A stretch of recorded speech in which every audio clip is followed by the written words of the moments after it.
Ratun, Om Swastiastu, selamat malam semua para hadirin dan juga narasumber yang sudah bergabung di acara diskusi pada malam hari ini melalui Zoom meeting.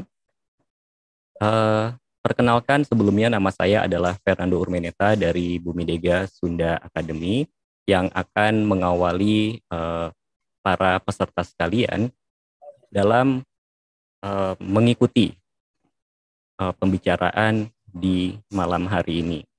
Baik. Nah, untuk mengawali diskusi kita pada hari ini, maka saya minta perkenanan untuk kita sejenak mengheningkan dulu untuk mendengarkan lagu kebangsaan Indonesia Raya. Jadi, mari kita hening sejenak.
Ya, kita akan segera memulai, tapi sekali lagi saya ingin mengucapkan selamat datang untuk yang baru bergabung di diskusi kita pada malam hari ini.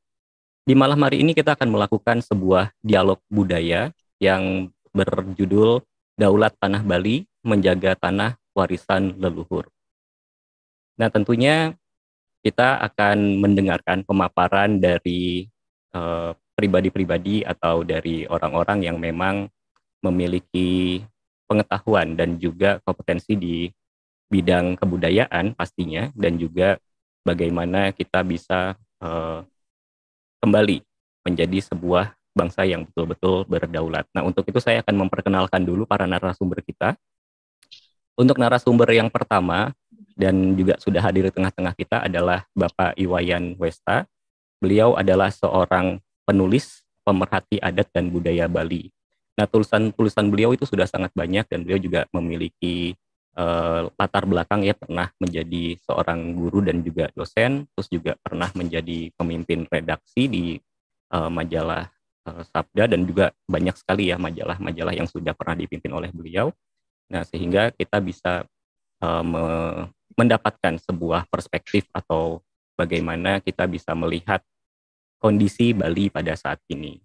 Nah, untuk itu saya ingin menyapa dulu ke Pak Iwayan Westa. Selamat malam, Pak. Swastiastu. Selamat malam, teman-teman. Salam rahayu semua. Semoga semua pada sehat. Saya di Bali dalam kondisi baik-baik. Semoga diskusi ini berjalan lancar dan kita bisa berkontribusi untuk peradaban Nusantara ini, supaya kita tetap memiliki jati diri, supaya kita tetap bisa menjaga keunikan kita dan tradisi-tradisi luhur kita. Selamat malam, selamat berdiskusi nanti. Selamat malam, Pak Wayan. Terima kasih sudah berkenan untuk menjadi narasumber pada diskusi pada malam hari ini.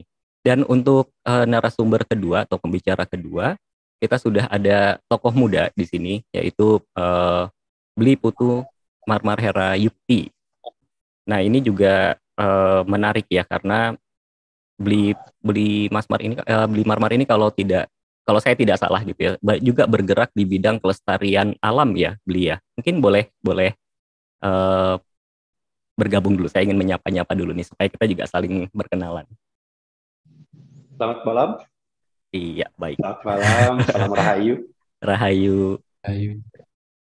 Rahayu, senang bisa bergabung di diskusi ini. Terima kasih buat Bu Midega. Saya sudah diundang untuk ikut berdiskusi di sini. Semoga apa yang kita diskusikan itu berdampak buat kita di seluruh Nusantara sebagai terutama saya sebagai anak muda dan teman-teman saya di Bali sangat merindukan di mana situasi kita akan kembali lagi mengenal jati diri kita yang lebih kokoh lagi. Tentunya di Bali juga banyak pergerakan dari teman-teman juga yang sudah dilakukan untuk mengukuhkan itu. Tapi dengan diskusi ini mungkin akan ada sebuah jalinan jembatan antara generasi muda dan yang sudah lebih awal berjuang untuk tetap melestarikan Nusantara. Semoga nanti diskusi ini akan berdampak baik buat kami, terutama di generasi muda ini. Baik, terima kasih Bli. Terima kasih sudah berkenan untuk bergabung dan menjadi narasumber dalam diskusi kita pada malam hari ini. Dan untuk pembicara ketiga atau narasumber ketiga adalah seorang tokoh yang juga guru kami di Bandung, yaitu Bapak Elky Hendrawan. Beliau adalah seorang dosen, desainer juga, dan tadi ada special request katanya coba diperkenalkan sebagai seorang dukun, katanya begitu. Ya, dan juga Abah Uci ini dikenal sangat luas sebagai seorang pemerhati budaya. Nah, maka kita akan berkenalan dulu dengan Abah Uci. Selamat malam, Sampurasun, Abah.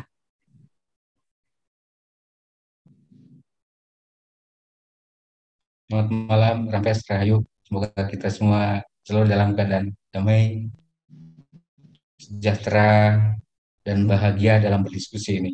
Hingga mencapai sebuah pemahaman kebersamaan, terutama kepedulian kita semua terhadap sebuah ruang peradaban, ruang kebudayaan yang diwariskan oleh leluhur kita dan kitalah penjaganya. Nah, semoga dalam diskusi ini kita semua mendapatkan satu konsep pemahaman bersama, pemikiran bersama untuk kehidupan yang lebih indah di masa yang akan datang. Iya, baik Abah, terima kasih. Dan tentunya juga saya ingin mengucapkan terima kasih kepada Abah Uci yang sudah berkenan untuk menjadi narasumber dalam diskusi pada malam hari ini. Baik, kita sudah berkenalan dengan seluruh narasumber. Nah, maka saya juga akan memperkenalkan moderator untuk malam hari ini, yaitu Ibu Arleti atau Ambu Arleti. Sudah standby, Ambu? Jadi terlihat ada yang cantik gitu, di antara yang ganteng-ganteng. Sampurasun, Ambu. Rampes Rahayu. Baik, terima kasih Ambu sudah berkenan untuk menjadi moderator, karena Ambu ini juga sangat sibuk mengajar dan juga tentunya mendampingi kami dalam proses belajar di Bumi Dega Sunda Academy. Terima kasih Ambu sudah berkenan dan meluangkan waktu untuk diskusi pada malam hari ini. Ya, baik. Seperti mungkin beberapa peserta sudah mengetahui bahwa pada malam hari ini kita akan berdiskusi secara ringan mengenai bagaimana kita melihat situasi di Bali pada saat ini. Berbicara soal Bali, mungkin Bali bisa dikatakan sebagai jendela Indonesia ke luar negeri gitu ya, baik itu secara pariwisata maupun juga sekarang mulai berkembang karena Bali itu memiliki sebuah nilai-nilai tradisi yang bisa dikatakan masih terjaga sampai saat ini gitu ya, dibandingkan dengan, bukan ingin membandingkan atau mengatakan daerah lain itu tidak baik gitu ya, tetapi kalau kita melihat dengan bergeraknya roda modernisasi, Bali adalah mungkin bisa dikatakan salah satu wilayah yang sangat menjaga, gitu, sangat menjaga dan menjunjung tinggi nilai-nilai tradisi masyarakat, dan ini yang membuat Bali menjadi sebuah destinasi wisata dan sangat diminati oleh para wisatawan, baik itu di luar negeri maupun dari dalam negeri sendiri. Nah, namun ada sebuah keprihatinan, terutama bagi kita yang ada di generasi muda, bahwa belakangan ini ada beberapa fenomena dan kondisi yang terkait dengan pariwisata di Bali yang membuat ada kesan bahwa kesakralan dan kemudian tradisi-tradisi di Bali ini agak tergerus, gitu ya. Nah, kita akan mencari tahu ada apa sebetulnya, perubahan apa yang membuat hal ini terjadi, dan juga bagaimana kita bisa menjawab kegelisahan ini. Nah, maka dari itu kita akan langsung langsung memulai bagaimana kita bisa menjaga tanah warisan leluhur kita. Nah, tanpa berpanjang-panjang lagi, saya akan memberikan waktu dan kesempatan untuk pemaparan yang akan dibimbing oleh Ibu Arleti. Untuk Ibu Arleti, saya persilahkan. Terima kasih, Kang Anto. Sampurasun, Om Swastiastu, salam sejahtera buat kita semua. Pada sore hari ini atau malam hari ini, lebih tepatnya kita berkumpul bersama di ruang maya ini untuk berbicara, berdiskusi mengenai apa yang terjadi dengan tanah Bali. Kalau di Bandung ini lagi panas sekali ini. Kalau saya lihat Pak Wayan juga lagi gosok-gosok leher. Apakah mungkin panas juga di sana ya Pak Wayan ya? Agak pegal, Bu. Oh, agak pegal. Nanti kami kirim tukang pijat. Baik, saya akan ulas ya. Tadi sedikit sudah disinggung oleh Kang Nando tentang Bali dengan kejadian-kejadian yang akhir-akhir ini banyak membanjiri berita-berita di media sosial ya. Jadi Bali itu sebetulnya kan sudah disepakati sebagai jendela pariwisatanya Indonesia karena Bali memiliki keunikan atau keindahan dalam adat dan tradisi yang dijunjung tinggi dan hingga hari ini masih terus dipertahankan ya. Menyikapi kondisi Bali yang akhir-akhir ini marak terjadi, yaitu tentang kepedulian dan tentang kejadian-kejadian yang menimpa atau terjadi di Bali, kami di Bumi Dega ini mengalami satu rasa ya yang prihatin sekali, sehingga kami mengadakan acara ini bukan untuk mengadili atau untuk gimana, tapi untuk kita sama-sama mencari jalan keluar atas kondisi yang terjadi, karena terus terang Bali itu kecintaan kita semua selalu rindu untuk datang lagi ke Bali ya. Tetapi membicarakan hal yang sensitif ini, saya kira mohon dipandang dari sisi positifnya. Jadi untuk pertama kali, barangkali yang saya akan tanya dulu, saya akan minta pendapatnya dari Pak Wayan barangkali ya, yang sepuh dulu ya, kita yang muda-muda ngalah dulu deh. Begini Pak Wayan ini kan penulis, pengamat, budayawan, kemudian orang yang banyak sekali mengetahui tentang adat dan budaya ya. Sedangkan sekarang ini kan sedang terjadi perubahan di dalam ruang budaya. Nah, kalau menurut Bapak, itu pendapat Bapak tentang keberlangsungan adat dan budaya di Bali ini bagaimana? Silakan Pak. Terima kasih atas waktu yang diberikan. Kami memberi pandangan agak mundur dulu sebentar. Bali, pulau kecil ini memiliki sejumlah keunikan-keunikan. Keunikan yang pertama adalah di pulau kecil ini terdapat 4 danau. Ada 4 danau di pulau kecil ini. Itu keunikan pertama. Pulau kecil ini juga dibelah oleh sabuk perbukitan ya, yang membelah Bali Utara menjadi Bali Selatan. Di samping keunikan-keunikan alam, Bali memiliki keyakinan dan agama tertentu sesungguhnya yang boleh dikatakan sebagai agama atau keyakinan Indo-Bali.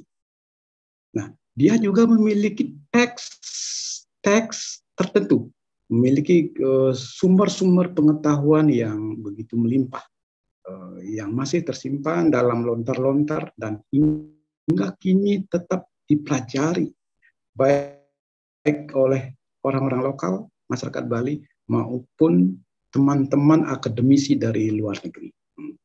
Bali memiliki aksara tersendiri, memiliki tradisi tersendiri. Itulah kekayaan kami yang sesungguhnya berlimpah, yang sampai saat ini dalam pandangan saya, masyarakat secara umum menanggung satu beban yang berat. Beban apa itu? Beban kesenjangan aksara, beban kesenjangan bahasa.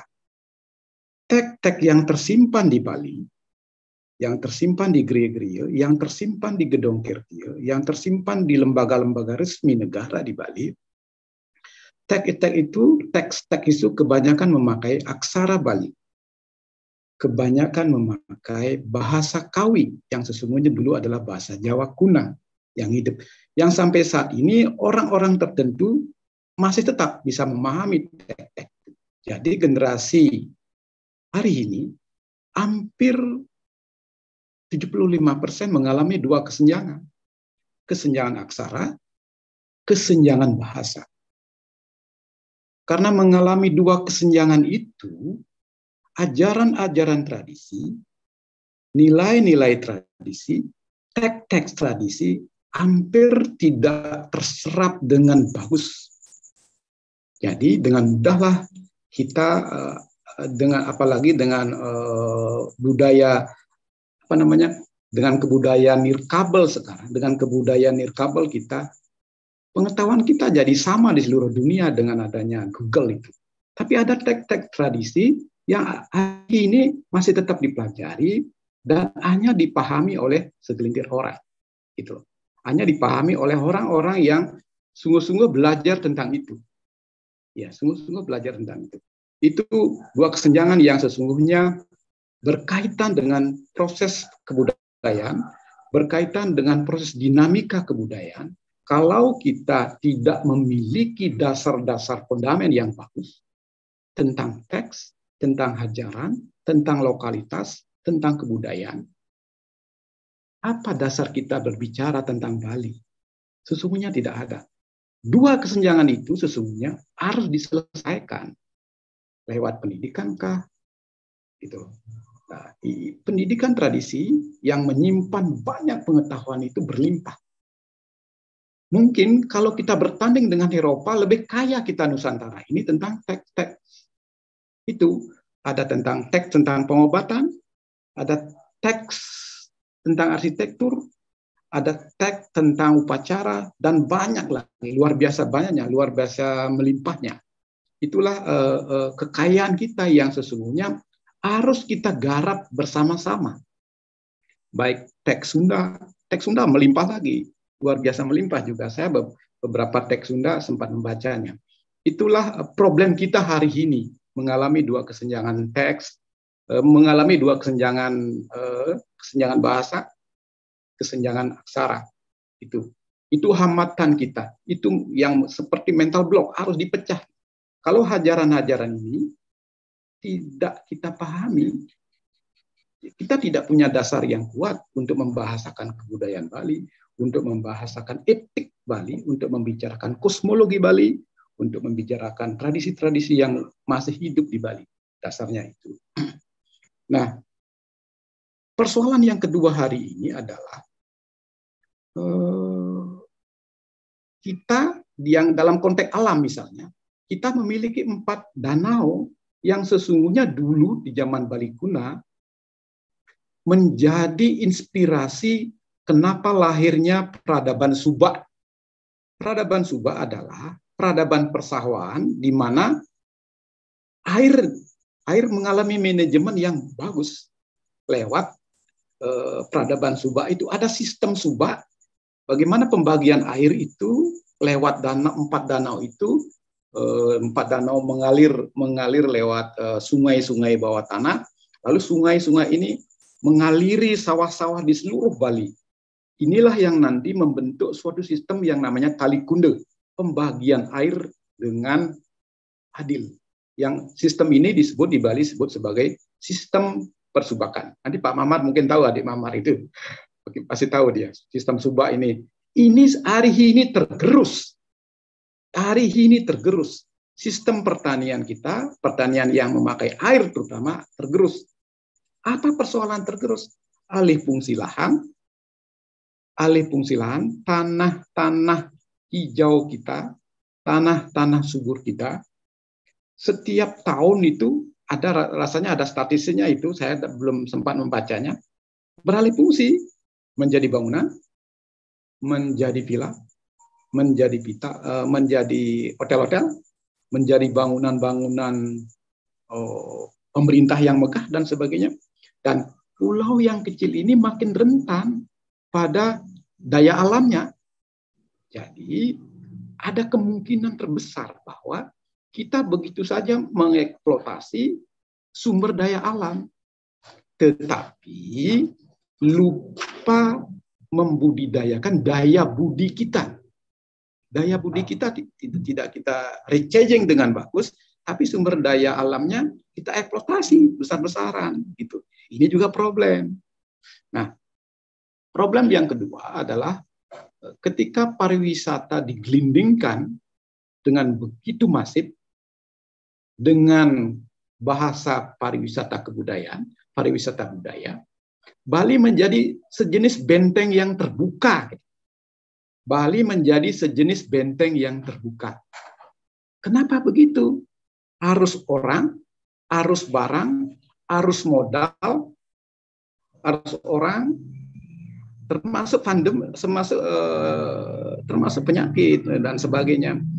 Jadi itu tidak di screening dengan bagus gitu loh. Jadi arus orang itu bebas, arus orang, arus modal. Kita tidak tahu siapa pemilik hotel di Nusa Dua sekarang misalnya. Kita tidak tahu siapa pemilik hotel yang ada di Jimbaran sekarang. Hotel-hotel itu dalam hitungan sejam konon bisa beralih fungsi dan sebagainya. Bisa beralih kepemilikan misalnya. Bukan alih fungsi, beralih kepemilikan. Jadi masyarakat awam di Bali kami tidak bisa tahu, tidak pernah tahu tentang itu. Ini problem-problem kita. Nah, belum lagi problem lingkungan yang berkaitan dengan penguasaan tanah yang besar-besaran. Di daerah Kelungkung sekarang akan dibangun pusat kebudayaan Bali. Memang pusat kebudayaan itu memakai tanah negara sebagian juga dibeli. Tapi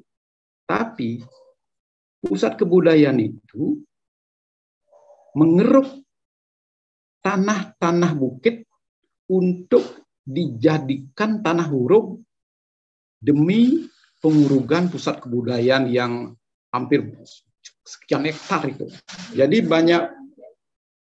banyak bukit-bukit, terutama kaki-kaki bukit, dikeruk besar-besaran, yang sesungguhnya ini adalah merupakan perusakan alam yang luar biasa sesungguhnya.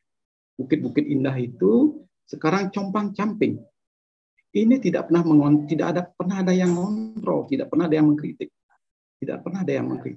Jadi negara seperti menentukan kebijakan sendiri tanpa mau diberi masukan oleh rakyat misalnya gitu. Ini memang sesuatu yang dilematik. Tanah Bali yang begitu pulau ini yang begitu sempit, tetapi peruntukan lahannya luar biasa. Nah, tapi berbeda dengan di zaman Belanda, di tahun 1900-an sampai 1040-an misalnya di Jawa, pabrik-pabrik gula itu dibangun besar-besaran oleh Belanda. Pabrik-pabrik gula dibangun besar-besaran dan pabrik-pabrik lain. Tapi Belanda menentukan kebijakan sendiri di Bali. Kenapa pabrik-pabrik itu tidak dibangun di Bali? Ini persoalannya. Mungkin dalam pandangan Belanda dulu, POC dulu, kalau tanah Bali yang sempit ini dibangun, di zaman itu dibangun pabrik-pabrik gula yang besar seperti di Jawa Barat dan sebagainya, Bandung, luar biasa. Saya sempat ke peninggalan pabrik-pabrik itu. Bali di tahun 900-an sudah habis. Di tahun 940-an sudah habis gitu loh. Untungnya Belanda memiliki kebijakan tidak membangun pabrik-pabrik itu di Bali. Ini nilai plus untuk POC tidak dibangun. Karena kalau itu dibangun, Bali akan hancur. Ketika Bali hancur, tidak hanya Bali kehilangan Bali, Indonesia juga kehilangan Bali, dunia juga kehilangan situs penting, satu kebudayaan yang memiliki teks pengetahuan yang melimpah. Dan hari ini terlihat dari pandangan-pandangan para cerdik pandai tentang pariwisata yang Bu Arialti tadi dikatakan bahwa Bali dijual terlalu murah. Bali dijual terlalu murah. Mestinya kita bisa membuat regulasi-regulasi pariwisata yang agak ningrat lah gitu loh. Nah, itu sejumlah problem yang harus dihadapi Bali. Belum lagi penguasaan tanah berhektar-hektar di Canggu misalnya, luar biasa itu. Orang Bali begitu mudah menjual tanahnya untuk pembangunan hotel misalnya. Jadi efeknya kepada desa adat terdesak, tradisi juga terdesak dan sebagainya. Jadi tantangan ekonomi, tantangan kebudayaan Bali menghadapi dengan luar biasa rentan dan sebagainya. Kalau dari sekarang ini sudah terlambat sesungguhnya. Ini sudah terlambat. Kalau kita tidak bangkit kembali untuk melakukan counter tax gitu pada pariwisata yang sesungguhnya di dalamnya ada industri. Banyak hal lah, tidak melulu pariwisata budaya, itu nonsen bagi saya. Itu industri pariwisata gitu loh. Nah, ini masalah-masalah ini memang memerlukan kebijakan baru. Masalah-masalah ini, masalah kebudayaan di Bali memang memerlukan refilosofi baru. Kita harus berpikir bersama, mencari solusi bersama untuk satu peradaban yang ningrat di Nusantara ini. Bahwa kita kaya tapi merasa miskin gitu loh. Itu sementara. Nanti kita diskusi lagi. Ini kan ngomong deh. Terima kasih banyak Pak Wayan.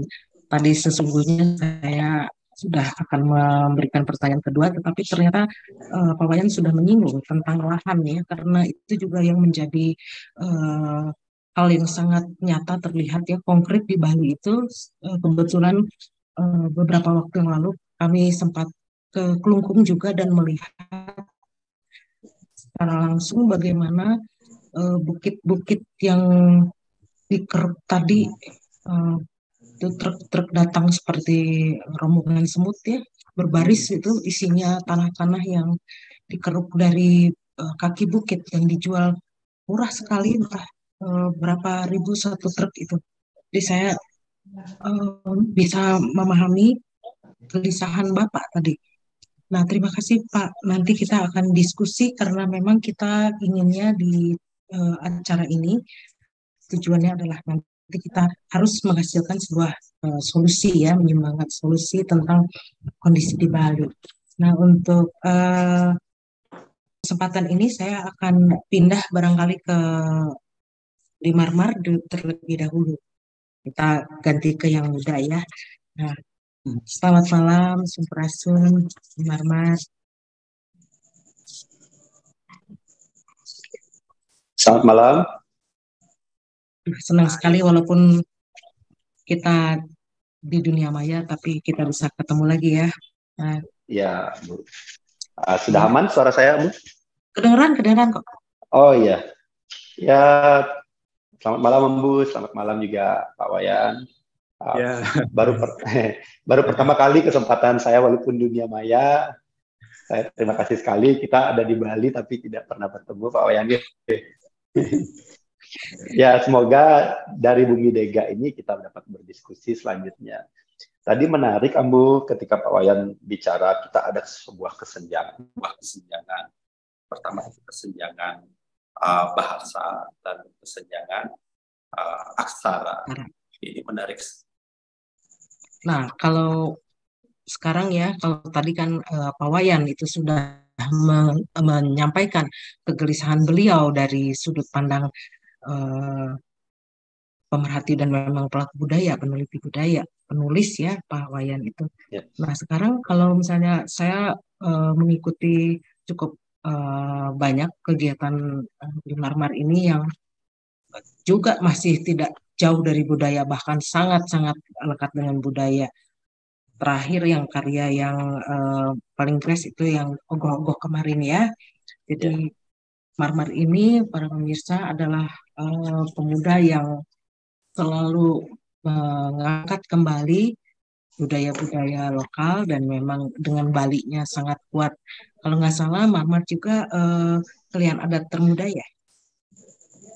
Betul lah, Bu. Waduh, ya. Jadi selama pandemi kemarin, Marmar ini mengajak para pemuda untuk mulai bertanam lagi di halaman dan melakukan kegiatan ini dengan sangat semangat sehingga akhirnya mendapatkan penghargaan dari pemerintah dan kemudian juga beliau diangkat menjadi kalian adat termuda. Nah, ini kalau Marmar mah pasti orang yang sangat gaul ya, jadi dengan berita-berita di medsos itu pasti tidak asing. Kan kita semua bisa melihat ya, ada begitu banyak berita di medsos yang mengangkat tentang kemarin ketika ada ibadah atau ada sembahyang di pura, kemudian wisatawan pada ngotot mau lihat, bahkan nggak mau diatur, sehingga rasanya itu jadi tidak sopan ya. Ini kan sebuah kegiatan spiritual agama gitu. Tapi para pengunjung ini, pendatang atau wisatawan ini ingin nonton. Memang satu hal yang bertentangan ya, menarik bagi orang dari luar Bali, tapi orang Balinya sendiri pasti terganggu. Lalu sebagai contoh lain, misalnya kayak kemarin ya, ada pengendara-pengendara motor yang sangat menjalankan kendaraannya tidak sopan, kemudian melanggar aturan. Nah, ini kalau dari sudut anak muda ini, Marmar punya pendapat apa tentang hal ini? Silahkan. Ya, belakangan ini kan banyak sekali itu yang tadi dibilang sama Ambu, banyak sekali ada cukup bisa dicatat sebagai sebuah masalah ya. Masalah bagaimana sikap menghormati terutama tamu yang datang ke Bali, mau itu domestik ataupun mancanegara, itu sangat berkurang tentang sopan santun mereka. Nah, sebenarnya masalahnya tidak hanya datang dari mereka sebenarnya. Kalau saya boleh jujur, sebenarnya di Bali sendiri kita harus berkaca kembali. Ada beberapa hal yang menurut saya harus menjadi catatan. Kalau tadi dibilang sebuah filosofi baru harus kita tanamkan pada diri kita dari Pak Wayan, itu saya setuju sekali. Ketika belakangan ini, saya nggak tahu itu dimulai dari mana, orang Bali sendiri terlalu memberikan peluang atau memberikan kemudahan-kemudahan yang membuat mereka menganggap bahwa kita ini tidak cukup berdaulat untuk berbicara tentang apa ranah-ranah yang menurut kita sakral, kita sucikan, ataupun kita pertahankan sebagai warisan budaya.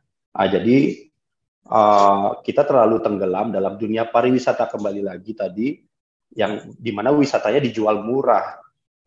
Terlebih lagi di usai pandemi kemarin, problem kita jadi bertambah parah ketika dalam media itu diberitakan bahwa Bali kelaparan, banyak bantuan dari luar, sehingga kita secara mental, khususnya buat saudara-saudara yang tidak terlibat langsung dalam penanggulangan efek sosial dalam pandemi kemarin, itu mereka percaya begitu saja dengan berita yang ada. Nah, kalau saya boleh terangkan sedikit, karena saya menjadi klien adat pada saat dari kemarin itu, jadi ada sebuah situasi begitu pandemi dinyatakan di Indonesia atau di Bali sendiri sudah masuk menjadi pandemi, itu banyak sekali yang menawarkan bantuan dari luar. Saya cukup bertanya tanya gitu, apakah pandemi ini hanya terjadi di negara kita atau khususnya di Bali saja gitu. Tapi saya cukup berhati-hati untuk menerima bantuan-bantuan dari luar, karena dari bantuan itu juga ada spesifikasi bantuan itu untuk digunakan untuk apa. Contoh, ada bantuan uang yang harus digunakan untuk penanggulangan pandemi, tapi diarahkan kepada sebuah proyek, dan proyek itu bisa dinamakan, contoh proyek nasi bungkus. Jadi proyek ini menyumbangkan sekian banyak uang yang hanya diperuntukkan untuk membagikan nasi bungkus. Saya agak hati-hati karena secara kenyataan, secara data, kita tidak mengalami kelaparan. Di Bali tidak mengalami kelaparan. Mungkin kesusahan iya, di seluruh dunia juga mengalami kesusahan. Tapi khususnya di Bali kita nggak mengalami kelaparan. Lantas kenapa proyek ini harus bernasi bungkus gitu? Nah, ini yang harus kita pelajari dan agak berhati-hati. Kadang-kadang sebuah bantuan sekalipun itu harus kita cermati apa tujuannya. Karena ini dampaknya akan merusak mentalitas kita. Yang kedua tadi kalau ngomongin tentang budaya Bali dijual murah dalam wisata budaya, itu saya setuju sekali, karena belakangan ini setelah terjepit dalam situasi itu, akhirnya semakin murah, bukannya berbenah diri, tapi semakin murah. Kita menjual Bali, terlalu banyak diekspos tentang budaya untuk dijual semakin murah, tapi lupa bahwa Bali bisa dikatakan untuk sumber kekayaan alamnya, sumber daya alamnya mungkin terhitung kurang di Indonesia, tapi ada sumber daya manusianya yang adalah kekuatan dari Bali itu sendiri. Nah, dalam dunia pariwisata yang selalu diekspos adalah kekayaan alam kita, yang itu akhirnya setelah orang datang ke sini, itu cuma daya tarik awal saja. Berikutnya, balik lagi tadi dikatakan ada industri pariwisata di dalamnya. Dalam industri ini, menjual segala macam budaya di dalamnya, jadi dijual murah sekali. Itu kita lupa kalau sebenarnya yang paling mahal di diri kita ini adalah sumber daya manusianya. Kita lupa mengeksplor sumber daya manusianya. Sehingga apapun yang datang berdasarkan permintaan, kita upayakan untuk memenuhi. Kalau saya bilang tadi memberikan celah itu karena ada pemahaman bahwa orang Bali itu selalu disanjung-sanjung, ditinggi-tinggikan. Ketika kita ditinggikan, tapi kita lupa untuk mengisi diri kita, menguatkan diri kita untuk berdaulat, dan menguatkan diri kita bahwa kita sumber daya manusia yang harusnya menjadi kuat dengan sumber-sumber tadi yang dibilang sama Pak Wayan tadi, dikatakan Pak Wayan tadi, ada sumber-sumber sastra kita yang begitu kuat, kita abaikan. Jadi kita sibuk sekali untuk mempercantik penampilan Bali, mempercantik iklan-iklan Bali di luaran sehingga orang datang ke sini. Padahal daya tarik Bali sendiri harusnya kalau lihat dari dulunya adalah sumber daya manusianya. Kegiatan manusia yang berbudaya ini sungguh luar biasa. Tadi saya catat sedikit, kita lupa menanam budi, kita lupa mengembangkan budi kita sebagai rakyat Bali. Nah, ada satu hal yang menurut saya harus diulang dalam nilai filosofisnya. Ketika orang Bali disanjung sebagai warga yang ramah. Karena menurut saya ketika keramah tamahan orang Bali yang dilakukan sekarang terlalu kebablasan, ramah terhadap siapa saja yang datang, seolah-olah mereka akan membantu kita. Kita selalu ramah. Padahal kalau dalam hal ini menurut saya dalam konteks ini keramahan itu hanya bisa muncul dalam sebuah kebudayaan, ramah tamah itu bisa muncul ketika nilai kesopanan dan kesantunan itu ada di titik yang setara. Tapi sekarang dunia pariwisata merubah filosofi kita sebagai orang Bali yang berdaulat. Kita ramah sama semua orang, tapi mengabaikan sopan santunnya. Padahal yang ditanamkan pada kita harus sopan pada tamu yang datang atau santun saat bertamu. Itu kita abaikan, seolah-olah semua orang harus diberikan sebuah ramah tamah. Nah, ini menurut saya membuat nilai kita menjadi rendah. Menurut saya tidak apa-apa kalau kita tidak tersenyum terhadap tamu, tapi apa yang kita sajikan untuk tamu selayaknya sebagai tuan rumah, itu yang harus kita berikan. Nanti kalau sudah sopan santunannya itu berimbang, maka keramah tamahan akan muncul di situ. Menurut saya, sepengetahuan saya, itulah sedikit dari tata krama di Bali yang paling mendasar ketika kita bertamu ke rumah orang di zaman dulunya. Makanya bahasa di mana kaki dipijak di sana langit dijunjung itu sebetulnya tidak perlu dibicarakan lagi di Bali, karena ketika orang tidak melakukan itu, dia sudah diajarkan dengan sikapnya orang Bali sendiri kepada tamu-tamunya. Sehingga tamunya dipaksa rela, walaupun secara kultur mereka berbeda dengan Bali, dipaksa rela untuk mengikuti sopan santun yang terjadi di Bali. Dalam kasus-kasus kemarin, saya melihat itu sebenarnya efek dari apa yang sudah terjadi sebelumnya, bahwa kita dilihat kurang memberikan kurang menunjukkan bahwa kita adalah masyarakat yang punya daulat, kurang menunjukkan bahwa kita ini masyarakat yang punya jati diri, sehingga mereka menganggap kita sama aja seperti apa yang mereka hadapi di lingkungan mereka. Saya tidak meremehkan kultur yang lain, cuman akhirnya mereka tidak berkeinginan untuk mempelajari bagaimana sih Bali itu, bagaimana orang Bali itu bergerak, bagaimana orang Bali itu berbudaya. Mereka tidak berusaha memahami itu. Mereka hanya memindahkan apa yang ada dari budaya mereka, datang ke Bali cuma beda tempat, dengan banyak pelonggaran dari sisi hukum dan lain sebagainya.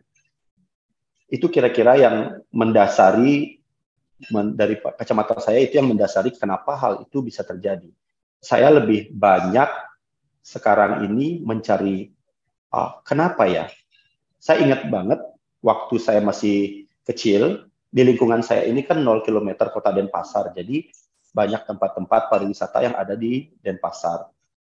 Seperti umpamanya, mungkin hotel pertama kali yang ada di Denpasar itu ada Bali Hotel. Di situ ada cerita kalau Charlie Chaplin sendiri pernah menginap di hotel itu, berarti ini hotel yang sangat luar biasa. Lalu Museum Bali juga letaknya dekat sekali sama lingkungan rumah saya. Nah, pada saat saya kecil, tidaklah asing ketika ada tamu-tamu domestik maupun mancanegara yang tidak kebagian nginap di hotel, mereka menginap di rumah-rumah penduduk. Menginap di rumah penduduk dengan mereka mempelajari kultur di daerah atau kampung-kampung yang ada di sekitaran tempat wisata itu. Dan mereka sangat mengikuti apa yang kita lakukan. Mereka sangat menghormati itu, karena itulah yang sebenarnya mereka cari. Seperti dikatakan Pak Wayan tadi, kita punya sumber kekayaan pengetahuan yang luar biasa, sehingga orang-orang yang sebelumnya datang kemari untuk mempelajari itu. Tapi balik lagi kesenjangan yang tadi dikatakan sama Pak Wayan tadi, tentang bahasa dan aksara ini luar biasa dampaknya. Saya pernah mengalami sebuah diskusi dengan teman-teman, di mana semua sumber pengetahuan itu dianggap sama rata, sumbernya cuma satu di era sekarang ini. Kita lupa kalau kita punya sumber-sumber yang ada di lingkungan kita, gitu. Baik itu tercatat dari arsitekturnya, dari kegiatan budayanya, dari mungkin alat-alat yang digunakan dalam kegiatan upacaranya, bahkan dalam wastro sendiri atau tata busana itu sebenarnya di situ termuat tentang apa tata cara atau tingkah laku manusia Bali itu sendiri. Nah, kita lupa, kita lebih berkaca pada bahwa pencatatan sejarah itu sangat penting ketika kita mempelajari sesuatu. Padahal tidak hanya catatan sejarah, kadang-kadang di Bali kalau kita lihat tadi disebut aksara, Kalau saya tidak salah, mohon dikoreksi, aksara sendiri artinya A dan sara itu artinya tidak musnah. Berarti bukan bentuk tulisannya. Pada saat tulisannya dihapus, bukan berarti sastra yang ada dalam aksara itu, rentetan aksara itu berarti hilang, tidak akan musnah. Nah, sebetulnya itu sudah dicatatkan dalam bentuk-bentuk yang lain. Itu yang kita sering lupa. Bahkan waktu itu, waktu saya diskusi, saya sempat diremehkan ketika bukan saya sih diremehkan, kita ini semua meremehkan leluhur kita. Bahwa leluhur kita itu tidak baik dalam cara pencatatan. Dan saya membantah pada saat itu, saya bilang, tidak mungkin tidak baik. Satu, tulisannya kita punya sendiri. Yang kedua, bahasanya kita punya sendiri. Lantas sejak kapan kita tidak percaya sama tulisan leluhur kita yang sudah eksis ribuan tahun? Bukan cuma di Bali, tapi di seluruh Nusantara tulisan itu ada. Kita terlalu meremehkan itu sehingga kita percaya sama tulisan-tulisan yang berasal dari luar, yang bahasanya adalah bahasa asing, sehingga kita berupaya sekali untuk mengakses bahasa asing serta tulisan-tulisan yang sebenarnya tidak kita pahami secara utuh. Kalau saya yakin ketika kita belajar tentang apa yang ada di lingkungan kita, yang tertulis atau tercatat dalam media-media yang beragam, itu akan kita pahami. Kita akan dapat satu penyadaran-penyadaran baru yang kiranya sesuai diaplikasi dalam kehidupan di masa sekarang ini. Begitu kira-kira, Abu? Nah, saya sangat setuju itu ya tentang pengetahuan, karena memang leluhur kita itu malah kebalikan dari tadi ya. Kalau saya sependapat dengan Muhammad, kalau leluhur kita justru sebaliknya, luar biasa jenius. Malah kita sekarang yang luar biasa bodoh ya. Karena memang tidak hanya dalam bentuk tulisan, tetapi dalam bentuk tutur, dalam bentuk tadi wastra, dalam tari, kuliner dan lain sebagainya. Bahkan toponimi sekalipun itu saya kira juga. Nah, kalau begitu, ini pendek aja nih Marmat. Kira-kira Marmat ada ide apa sih untuk mendaulatkan kembali, meletakkan kedaulatan budaya adat? Ya, kalau saya ada dua ide saya. Yang pertama itu kita mesti Bali ini kan kecil sekali sebenarnya kalau mau membuat Bali ini berdaulat. Keberadaan adat ini sendiri kan sebenarnya yang paling menjadi penyokong kelangsungan Bali sampai sekarang ini masih eksis sebagai sebuah tatanan masyarakat yang berbudaya sebetulnya. Bahkan kalau tadi dibilang Bali ini adalah salah satu kekayaan Indonesia yang menonjol, yang harusnya bisa dikembangkan lagi, memacu di seluruh Nusantara untuk mengembangkan kembali budaya masing-masing. Nah, keberadaan desa adat, kebetulan saya adalah pelaku adat atau pengempon adat di lingkungan desa saya.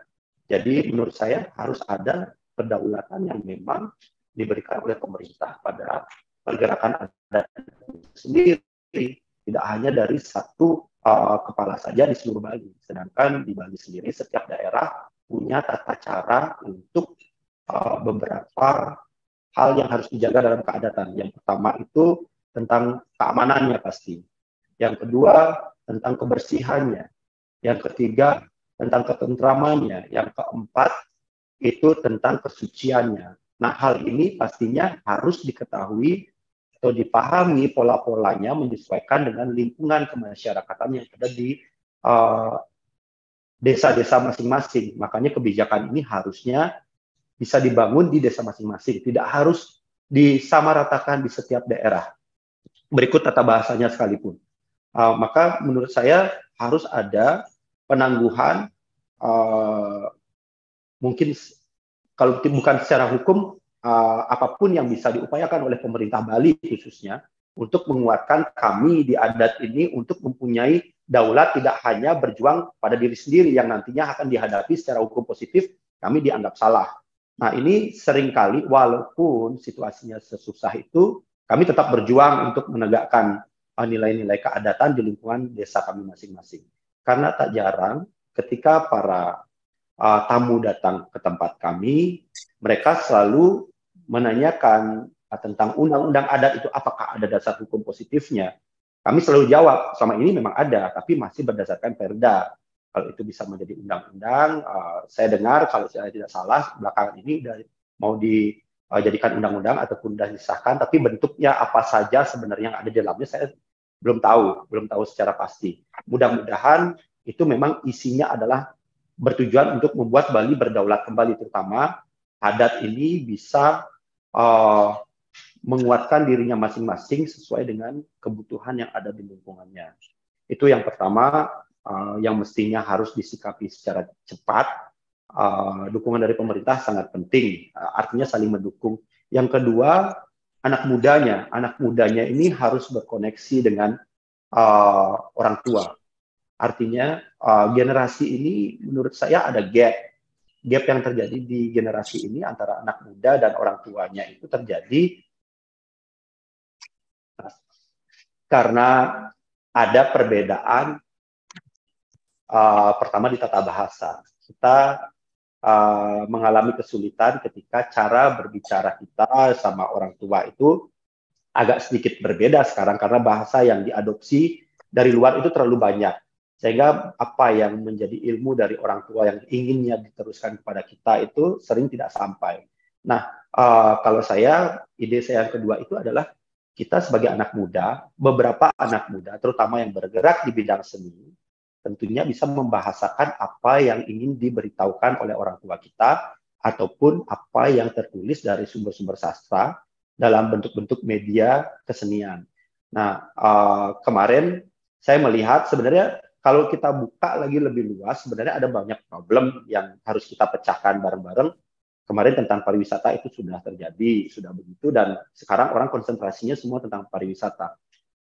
Tapi kemarin waktu ogoh-ogoh kemarin juga perjuangannya tidak cuma tentang lingkungan saja, tapi tentang apa yang terjadi dalam ogoh-ogoh ini sendiri. Ogoh-ogoh ini kan sebenarnya sebuah media yang sangat baik untuk sudah terbukti dari tahun 80-an sampai sekarang, ogoh-ogoh ini membawa banyak dampak, terutama pada anak muda yang tadinya cuek tentang sastra, mulai belajar tentang sastra. Cuman mungkin sumbernya susah digapai sama anak muda.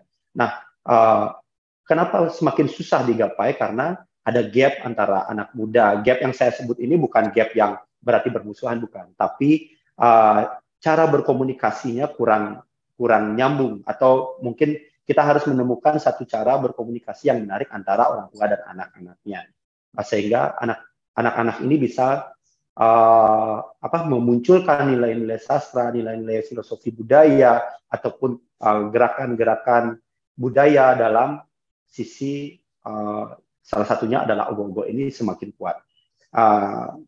Menurut saya diskusi anak muda itu harus banyak berbicara tentang sisi budaya. Sekarang ini terus terang, kalau saya melihat anak muda di Bali masih banyak berbicara tentang industri, budaya dalam ranah industri, bukan budaya yang sebetulnya harus kita lakukan sebagai sebuah gaya hidup, sehingga nanti dari sisi ekonomi itu akan tertunjang dari situ, mengikuti dari situ, bukan sebaliknya kebutuhan ekonomi yang memaksa kita menjadi orang-orang yang seolah-olah berbudaya. Kalau saya memang hanya dua itu konsentrasi saya sementara ini.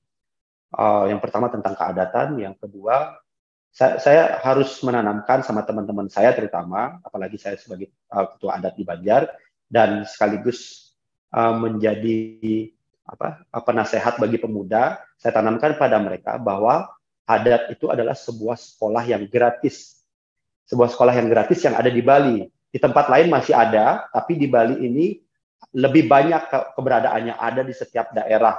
Jadi mengakses adat sebagai sebuah sekolah itu bisa bisa didapat di mana aja kita tinggal di Bali.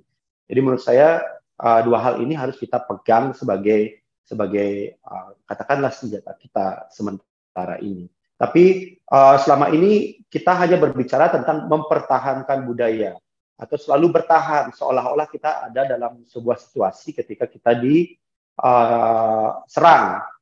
Padahal menurut saya anak muda sekarang berhak kok untuk menentukan sesuatu, untuk membangun sesuatu, menciptakan sesuatu yang sesuai dengan tatanan kehidupan kita, atau menjadi jati diri kita yang sebelumnya, sesuai dengan jati diri kita yang sebelumnya sampai sekarang ini bisa kita kuatkan sebagai sebuah karya yang kita lakukan sekarang atau kita lahirkan sekarang. Kita berhak, tidak sekedar bertahan, bahkan di satu sisi ketika bicara tentang seni, yang saya pernah baca tentang tulisan sedikit tentang Pak Wayan, bahwa seni itu menghaluskan jiwa dari suksemo ke paramosuksemo, bahwa seni itu sebuah cara untuk membahasakan sesuatu lebih elok.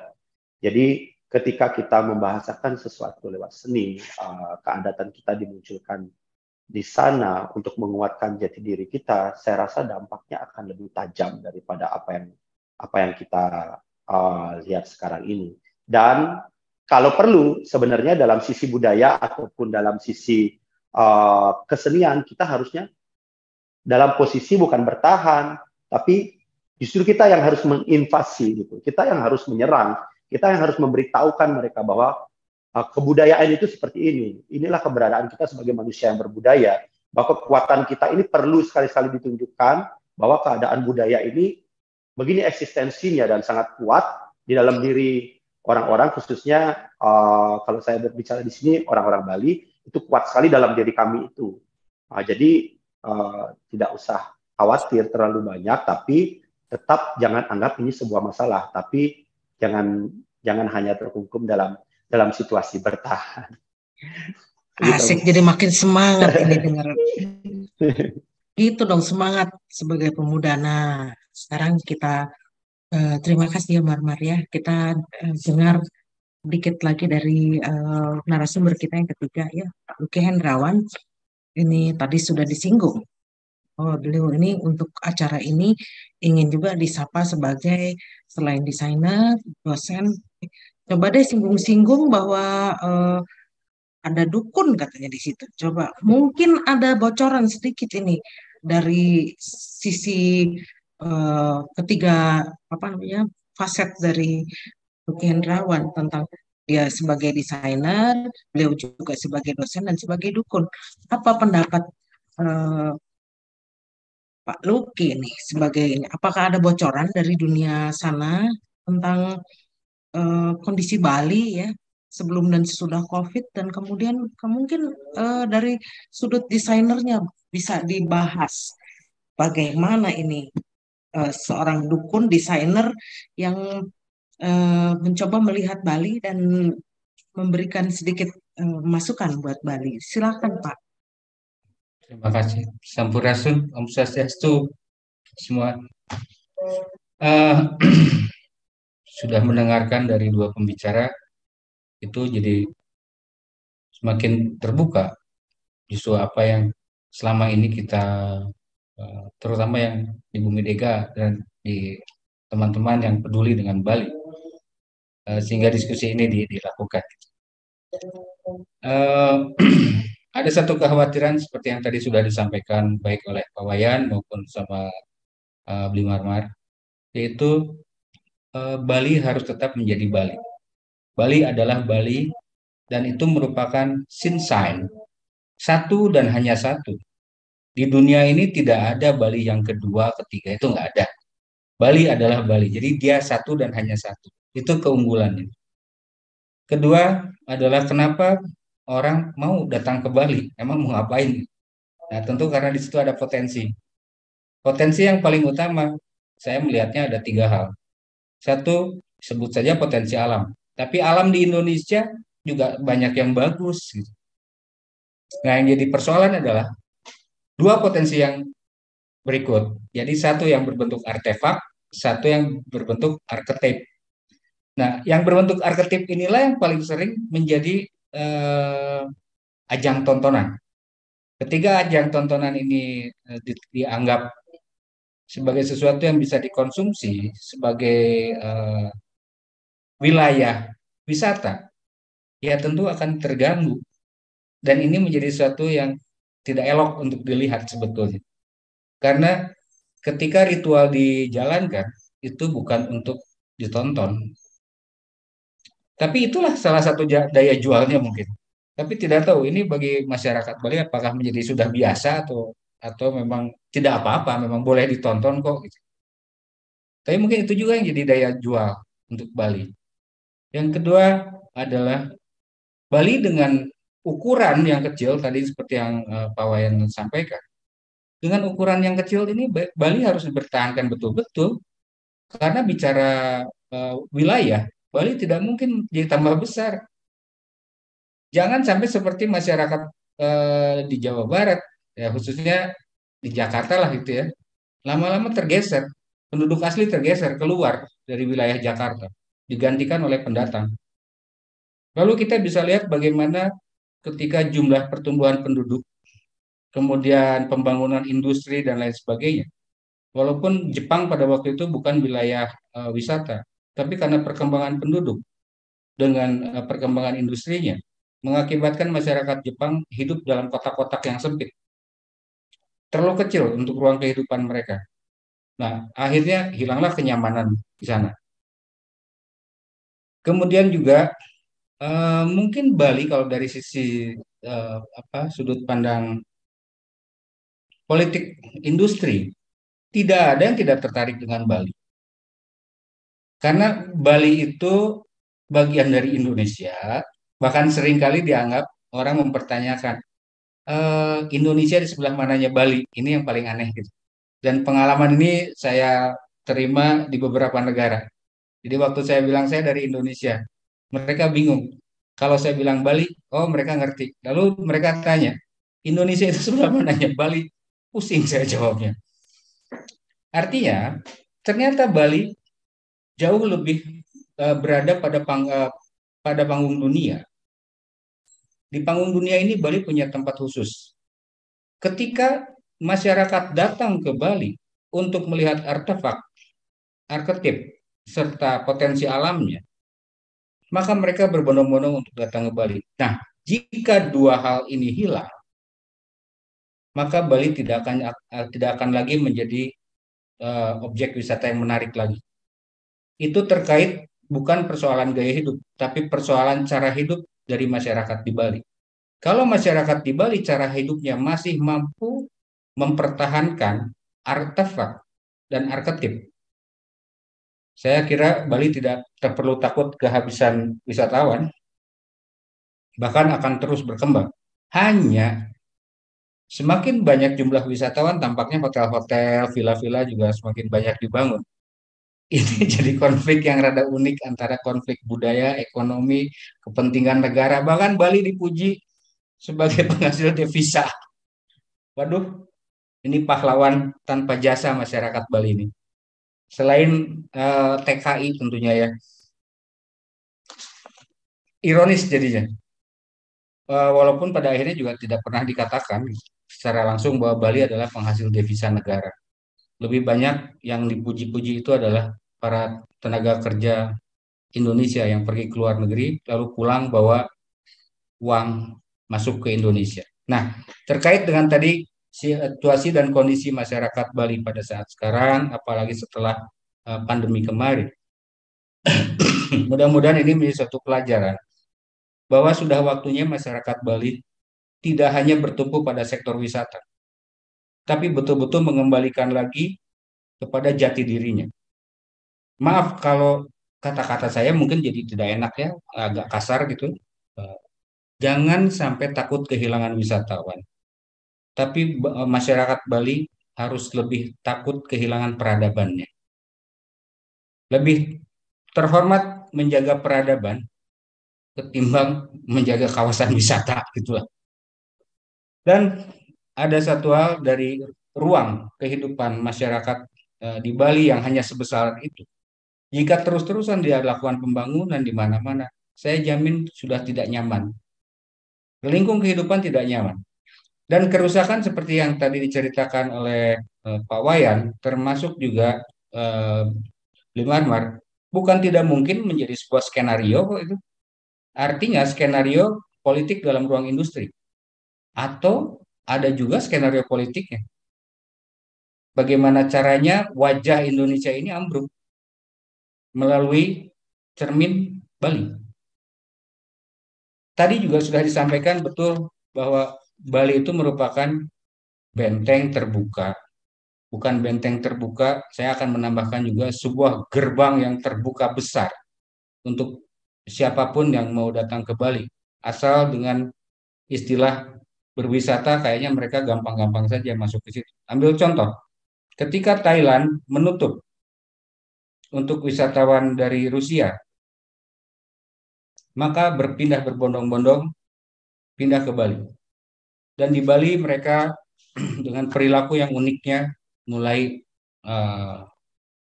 melakukan sesuatu yang kurang enak, kurang elok, sehingga boleh jadi akan mengganggu wisatawan lainnya. Ini menjadi masalah. Jadi betul tidak semua dari mereka, tapi ini terakhir-terakhir banyak kasus yang muncul dari situ. Dari bangsa R ini. Entah kenapa mereka bisa tinggal di sana padahal mereka itu sebetulnya juga orang miskin kok. Mereka di sana cuma cari hiburan, entah cari kerja. Lalu ada satu eksploitasi besar-besaran yang sekarang lagi terjadi juga seperti yang disampaikan mengenai wilayah. Wilayah ini lama-lama akan hilang dan tidak pernah ada satu bangsa yang tidak berubah karena diakibatkan masuknya unsur-unsur lain ke dalam wilayah itu. Misal, ini maaf-maaf, yang dari wilayah lokal saja, ini maaf sekali, mungkin ada saudara-saudara Muslim, bagaimana ketika pembangunan masjid-masjid menjadi begitu marak dengan suara toa yang cukup kerasnya. Bahkan di sini bukan mereka itu pendatang, rata-rata pendatang. Dan mereka juga menjadi punya tempat di sana. Dengan berbagai aturan yang tadinya ada di sana, tentu akan terjadi tabrakan. Tabrakan sudut pandang. Tabrakan sudut pandang ini banyak terbuktikan oleh para kelompok radikal malah. Oleh para kelompok radikal, mereka membuat larangan membangun tempat-tempat peribadatan dimanapun. Ya, kecuali tempat peribadatannya mereka. Di Jawa Barat, yang disebut pura itu adanya di tangsi militer. Nggak ada yang di tempat-tempat umum, tempat terbuka itu tuh nggak ada. Semua dibangun di tangsi militer. Jadi ada sesuatu, mungkin juga harus dipertanyakan, kenapa harus di tangsi militer? Emang ada apa? Apakah di Jawa Barat tidak ada yang orang Bali gitu? Dan seterusnya.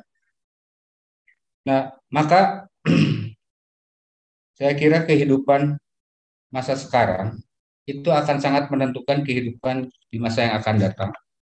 Ketika sistem politik, sistem perekonomian, termasuk gaya hidup menyerang negeri kita, terutama ke Bali, maka kita harus mulai mempersiapkan diri sebaik-baiknya agar kita tidak hancur, tidak kalah, dan tidak terseret, bahkan tidak melacurkan diri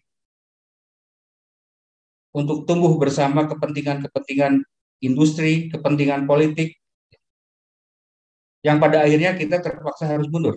Maaf, dalam dunia pendidikan, ini satu contoh, dalam dunia pendidikan, bahasa persatuan negeri kita, bahasa Indonesia, terpaksa menduduki peringkat ketiga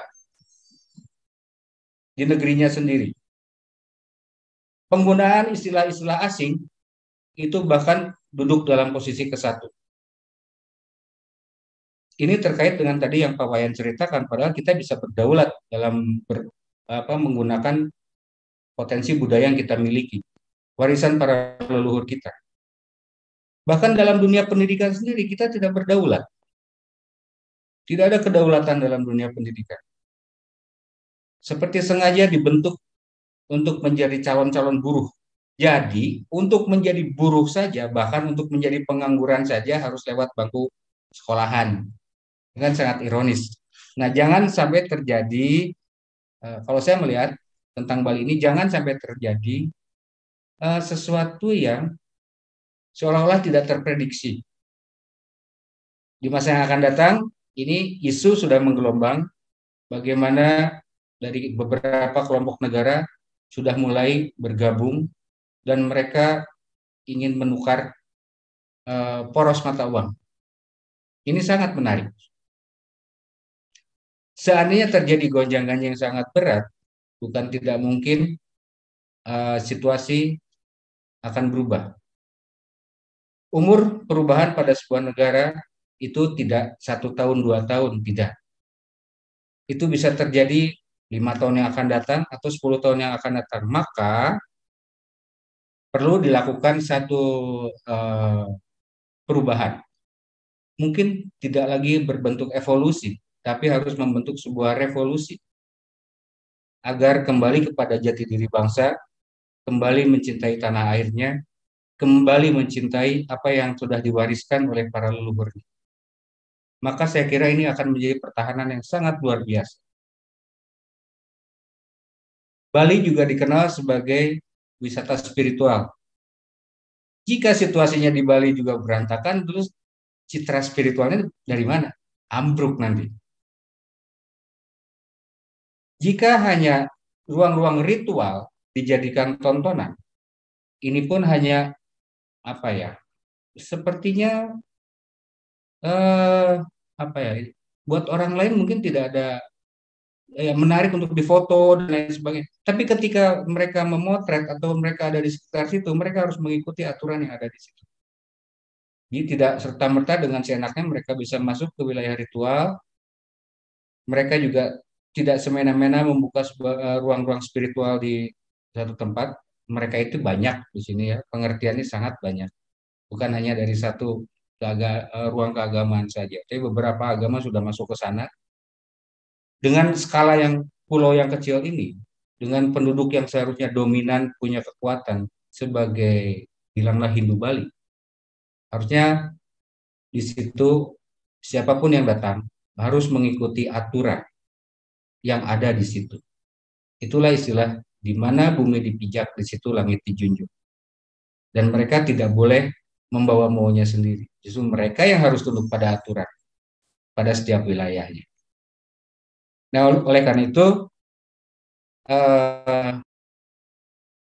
dapat disimpulkan dari apa yang saya sampaikan bahwa Bali adalah Bali dengan segala potensi kedaulatannya, baik adat, budaya, tanah air, religiunya, dan lain sebagainya. Termasuk ruang-ruang kehidupan yang selama ini membuat masyarakat Bali merasa tentram, damai, bahagia hingga membentuk masyarakat yang kalau di sini istilahnya somea hadeka semah, jadi ramah tetap kepada para tamu, kepada pendatang, tapi juga tegas terhadap aturan.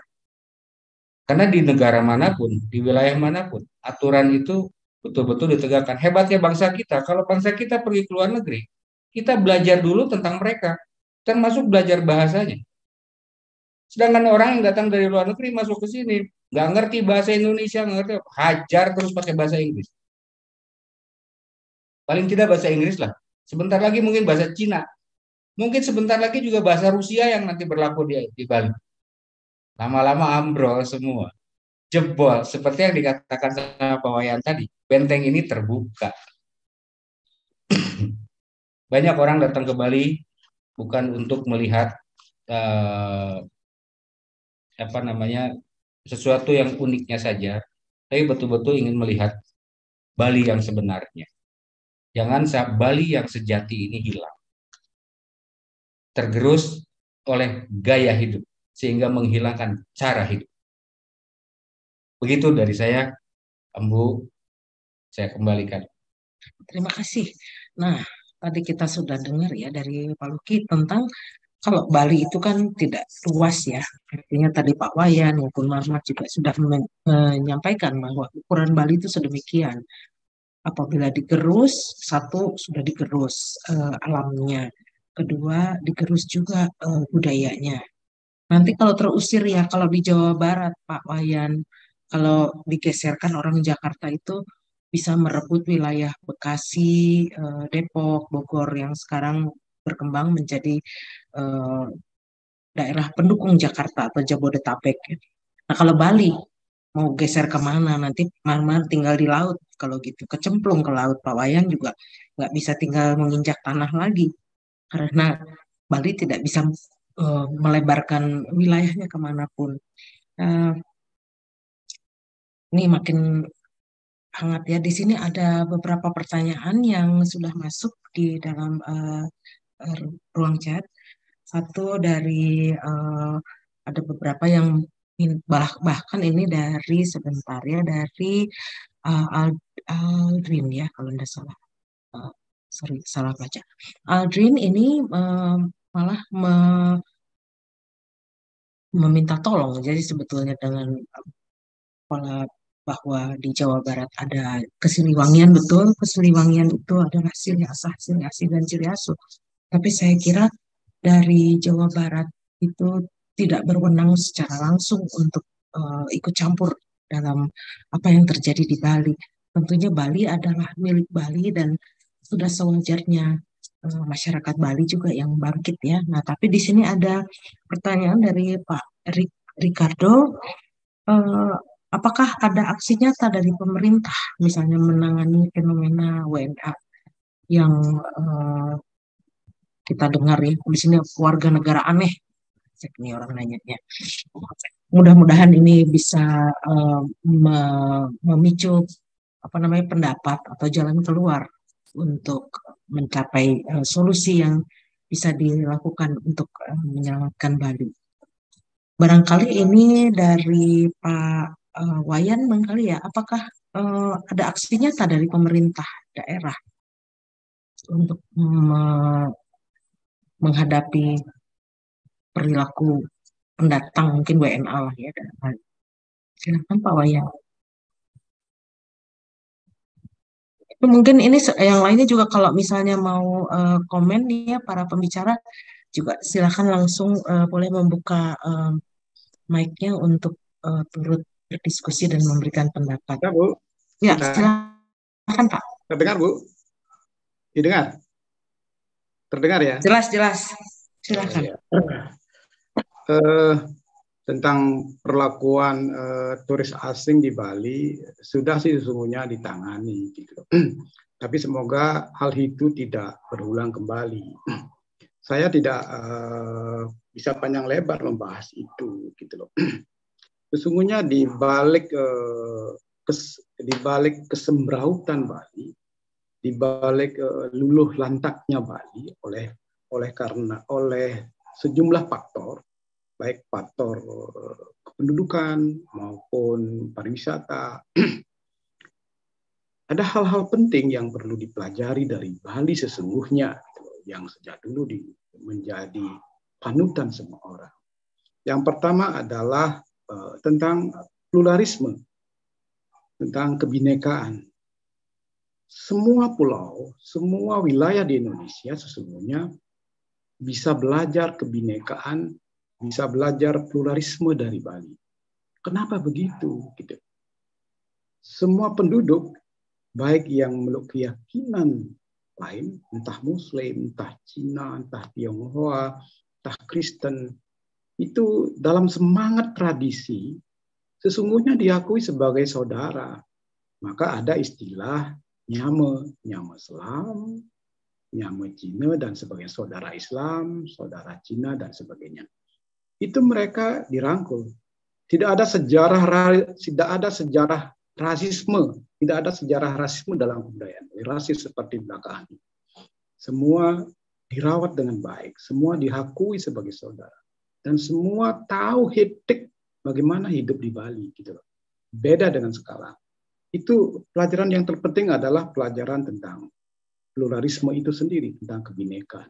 Kita bisa belajar dengan nyata bagaimana kebinekaan itu dirawat di Bali.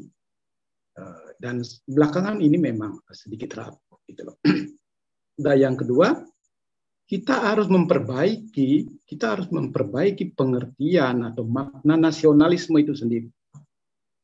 Pengertian nasionalisme bukan artinya bukan dalam pengertian kita menghormat, memuliakan keputusan Jakarta, tidak.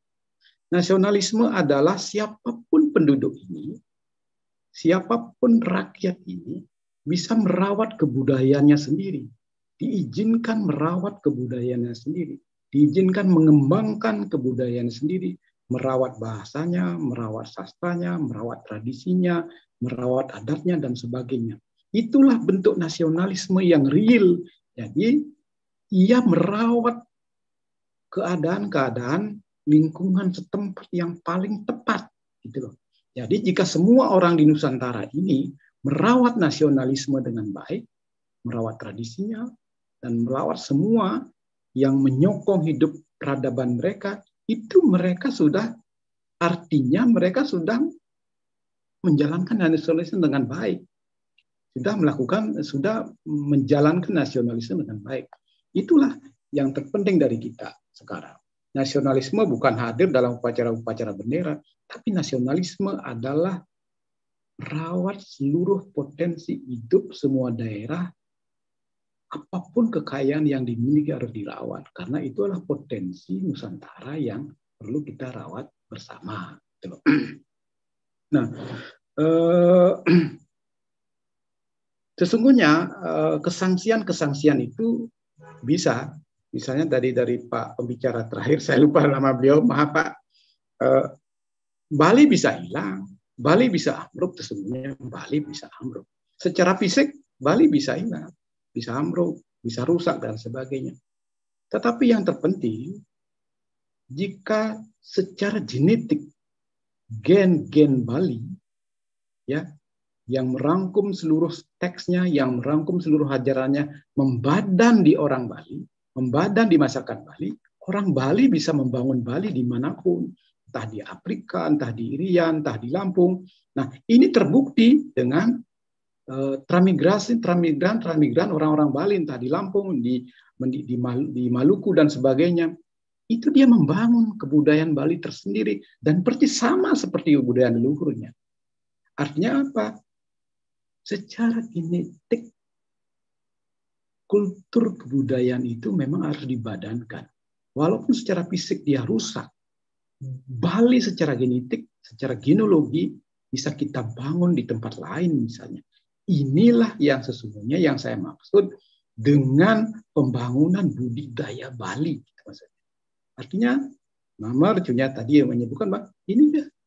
Jika seluruh masyarakat bisa membadankan Bali itu sendiri, dia bisa membangun Bali di mana saja.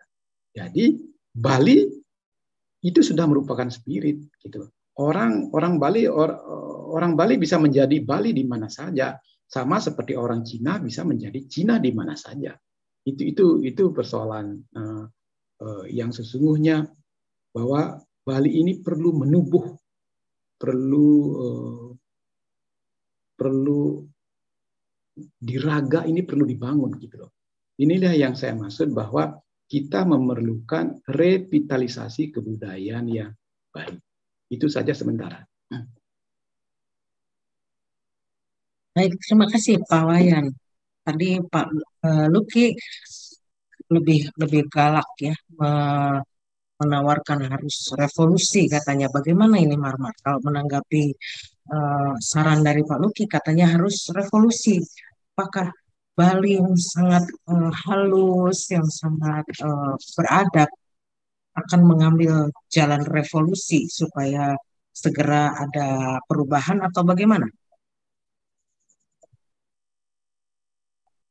Maaf, itu mic-nya dibuka dulu.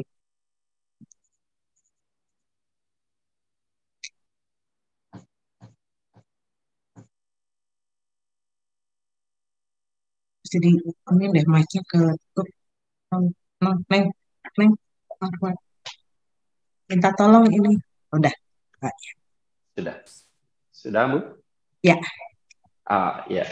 Saya menarik tadi ketika Pak Wayan, sebenarnya dua-duanya tadi dari Abah Luki sudah bicara tentang revolusi, dan Pak Wayan juga bicara bagaimana kalau secara Bali itu harus meraga gitu, harus ada di dalam jiwa kita sehingga kita bisa menjadi Bali di mana saja. Ketika mungkin saja fisiknya akan bisa terkoyak, tapi secara jiwa, secara hati kita akan menjadi orang Bali dimanapun kita berada. Tentunya dengan filsafat-filsafat Bali yang selalu akan menyesuaikan diri di mana lingkungan mereka tinggal. Sebenarnya hal ini sudah terjadi dan masih terjadi di ranah anak muda, sehingga mungkin para sepuh saya, jangan khawatir tentang hal itu.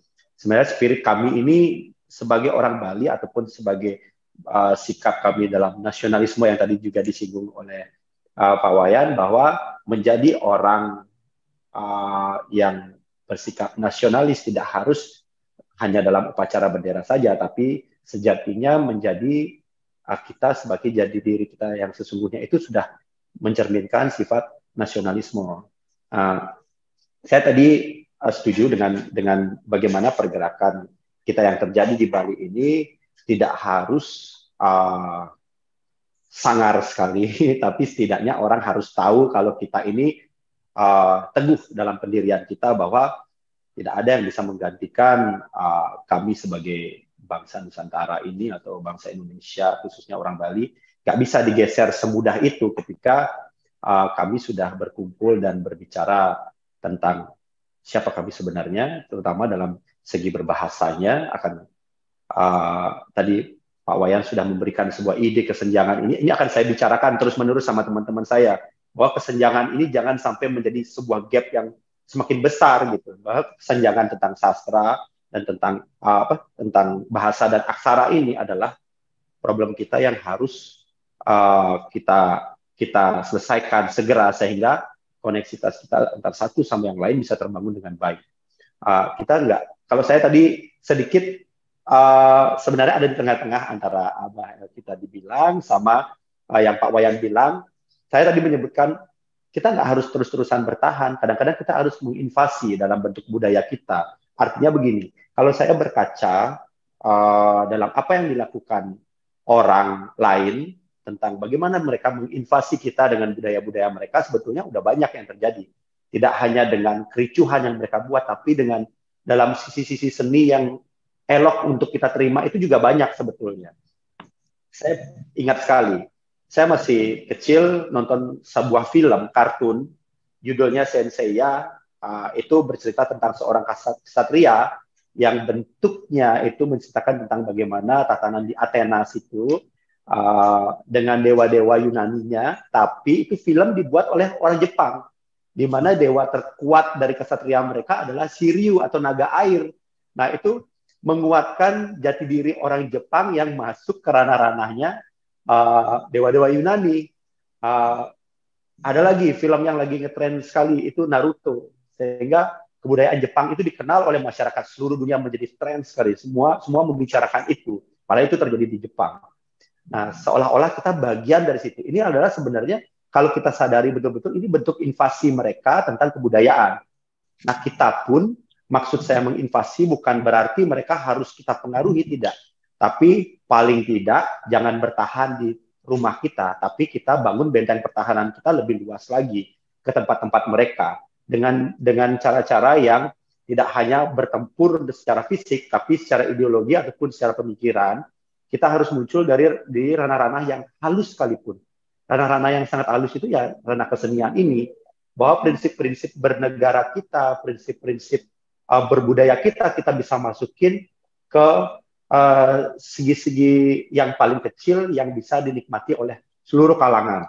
Mereka sangat pandai kalau saya mencerna bagaimana cara mereka menyajikan pada kita tentang budaya mereka, sehingga ini sebenarnya kalau kita balik lagi, kenapa kita tidak terlalu menganggap ini sebuah ancaman ketika ada suatu pergerakan yang ingin menggeser budaya kita menganggap itu tidak menjadi sebuah ancaman karena kita sudah biasa diperlihatkan dalam segi film dan lain sebagainya, seolah-olah itu adalah hal yang biasa. Tapi kita lupa bahwa kita juga berhak untuk berbicara tentang kita dalam ranah yang sama dan menginvasi mereka untuk mengingatkan mereka bahwa benteng kita semakin luas loh sekarang. Nah, dalam kesempatan ini mungkin tidak harus dalam segi bergerak dalam dunia keadatan saja yang harus bergerak. Ketika kita bicara bagaimana memperluas kekuatan negara kita atau bangsa kita di luar, kita bisa maju lewat dunia perfilman mungkin, atau dunia dalam segi tulisan mungkin, itu harus mengena tentang budaya-budaya kita yang harus kita kuatkan secara ideologi dan filosofinya. Bahkan mungkin harus kita rancang dengan bagus yang tidak termakan waktu. saya bicara belajar juga dari apa yang saya amati dari kecil sampai sekarang. Ada satu film lagi yang dibuat oleh Jepang. Jepang ini pandai sekali ketika dia ingin masuk ke apa namanya, ke tempat-tempat di mana dia harus perkenalkan kebudayaan dia. Saya sebut saja sebuah invasi. Mereka membuat sebuah film Dragon Ball itu saya kenal pertama kali itu tahun 80-an mendekati 90-an. Itu film hampir ditonton semua anak-anak pada masa itu. Dalam film itu kalau kita lihat dari pakaiannya tidak mengarah ke Jepang tapi ke Cina. Lalu dewa-dewa yang ada di situ, ada dewa Jepangnya, ada dewa Cinanya. Lalu gambaran-gambaran yang ada di situ itu sama sekali tidak termakan waktu. Masanya itu sangat absurd. Mereka ada di budaya-budaya yang sangat sangat kental tentang gerakan budayanya, tapi mereka juga menggambarkan situasi yang futuristik pada saat itu. Mereka sudah ada motor yang terbang, mereka menyimpan sebuah kendaraan dalam sebuah kapsul, lalu ada bangsa-bangsa lain, bangsa Seia yang datang dari planet luar. Jadi interaksi-interaksi semacam ini sudah diceritakan sama mereka jauh-jauh hari, dan tetap saja mereka berupaya memasuki ranah-ranah kita, termasuk kita di Bali ataupun di Indonesia, dengan memajang gapura-gapura ala Bali dalam sebuah arena pertempuran kompetisi mereka, itu ada gapura Bali. Sehingga kita, kalau saya mengingat itu sebagai orang Bali, saya mengingat bahwa Dragon Ball itu adalah bagian dari Bali. Padahal sebenarnya tidak. Mereka hanya menyisipkan kita di situ sebagai ornamentasi, tapi anehnya kita bisa mencatat itu sebagai mereka itu adalah kita. Apa yang diceritakan di situ adalah kebudayaan kita, padahal sebetulnya tidak. Ini cara-cara seperti ini sesungguhnya tidak baru, tapi patut kita kembangkan di Indonesia. Nah, kesulitan di Bali itu mungkin kalau kita bisa berkolaborasi sama saudara-saudara yang ada di luar Bali, menciptakan hal itu untuk nasionalisme kita, sesungguhnya bisa hebat sekali. Di Bali masih banyak anak muda yang bicara tentang sastra yang ada di Bali. Masih banyak yang mengakses itu. Mungkin di tempat lain tidak sebanyak di Bali. Cuman kesulitan kami di Bali ketika kami bicara tentang teknologi dalam menciptakan sebuah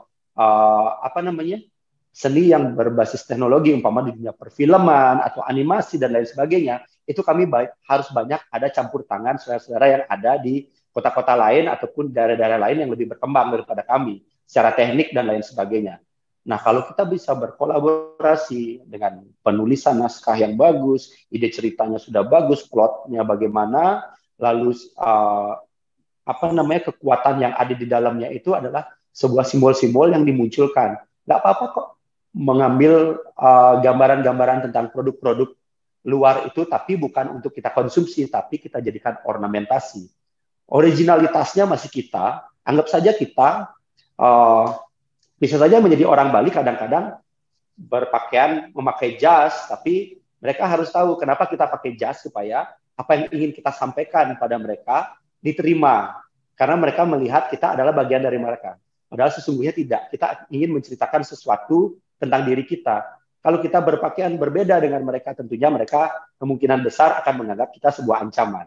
Nah, hal-hal seperti ini yang saya bilang, sebenarnya kita berhak kok untuk invasi secara budaya atau memperluas benteng kita, sehingga kita tidak melulu bertahan di lingkungan, apalagi lebih kecil lagi Bali yang luasannya tidak seperti pulau-pulau yang lain. Wah, keren ini. Semangat sekali kayaknya ya, dan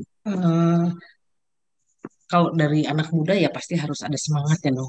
Untuk itu saya lihat di sini sudah ada Yuda Bagus Anggarama ya. Silakan Gus Angga, katanya mau ada yang disampaikan pendapat dari beliau. Mari kita dengarkan sama-sama. Silakan Gus Angga. Oke, terima kasih Ambu. Om Swastiastu, Sampurasun, Semeton Sarang Sami, Ambu Arleti, Abah Uci, Pak Wayan, Pak Putu, dan Semeton Sarang Sami. Saya ikut menanggapi dari sisi pelaku pariwisata, karena kebetulan saya juga tumbuh dan berkembang di Bali, dan bisa dibilang mungkin kata-katanya terjebak untuk bekerja di industri pariwisata, karena saat itu memang industri pariwisata cukup menjanjikan. Tetapi langkah konkret nyatanya apa sebenarnya yang bisa kita lakukan terhadap Bali untuk dengan pola, dengan tren yang seperti sekarang ini. Kalau kita lihat dari tahun 70-an, dari sejarah tentang pariwisata Bali, orang datang ke Bali itu dulu, kalau saya nggak salah yang cerita langsung, kebetulan juga orangnya juga masih ada, dia cerita bahwa ketika dia ke Bali, dia nggak mau ceritakan ke orang-orang di negaranya bahwa ada tempat yang seindah Bali. Sehingga dia bilang, jangan sampai ada yang tahu, bilang bahwa Bali itu jelek dan segala macamnya. Tapi ya mau diapain? Karena sekarang sudah makin lama, makin semua tahu bahwa Bali begitu indahnya dengan semuanya. Tetapi ada satu hal yang kita kutip dari tren sekarang ini. Terjadinya pandemi COVID ini membuat pergeseran dari wisatawan-wisatawan yang datang ke Bali. Khususnya dalam hal ini yang boleh saya sampaikan bahwa sebenarnya hotel pun juga kesulitan mendapatkan dari sisi, kalau kita menghitungkan dari sisi pendapatan ya hotel ya. Dengan keadaan tamu-tamu yang sekarang ini, kita kesulitan untuk menjalankan bisnis perhotelan. Kita tidak mendapatkan tamu yang seharusnya datang ke Bali. Tetapi kalau kita lihat berkacamata dari yang sebelumnya, banyak dulu tamu-tamu yang datang ke Bali itu untuk beredukasi. Mereka belajar. Mereka datang kemari bukan hanya untuk berwisata, tidak. Kalau kita bilang kita berwisata, jauh banyak tempat lain di permukaan bumi ini yang jauh lebih bagus daripada Bali. Tetapi kenapa mereka datang ke Bali? Ada salah satu kunci yang memang tidak bisa, yang tidak dimiliki oleh tempat lain. Kalau tadi Abah Uci bilang, Bali cuma satu. Satu-satunya, nggak ada lagi tempat lain. Iya, betul. Dari dengan sejarahnya, dan kenapa kita ini sekarang tidak sadar, tidak boleh dibilang tidak alert ya kita dengan apa yang kita punya sebenarnya ini sudah hilang, dan kita justru sangat senang dan bangga ketika suatu ritual budaya adat kita yang segitu sakralnya kita ditonton.